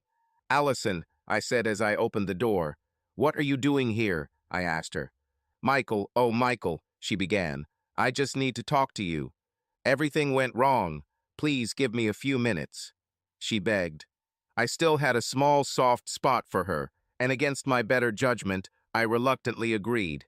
She began a long, rambling story about her life. How she was supposed to live this wonderful life with beautiful houses, sports cars, and travel. At some point, I realized that she had been drinking. I was silent. "And then that creep Adrian took all my money," she said. I could have said, "I told you so," but what was the point? She said that Adrian was attacked by this crazy guy and was seriously injured. I had to move out. And now I live in a crappy little apartment in South Portland, and I'm trying to sell real estate. Michael, now focusing on me after her tale of adversity, "Couldn't we try again?" she asked me. I was so surprised by her absurd request that I was momentarily speechless. At this moment, the cavalry arrived. Gail, topless with a towel over her shoulders, walked into the living room, her large breasts swaying from side to side as she approached. "Michael, can you bring me another bottle of wine when you—" she began. The high back of the chair Allison was sitting in prevented her from seeing Gail until she spoke. "What?" Allison gasped when she heard Gail's voice.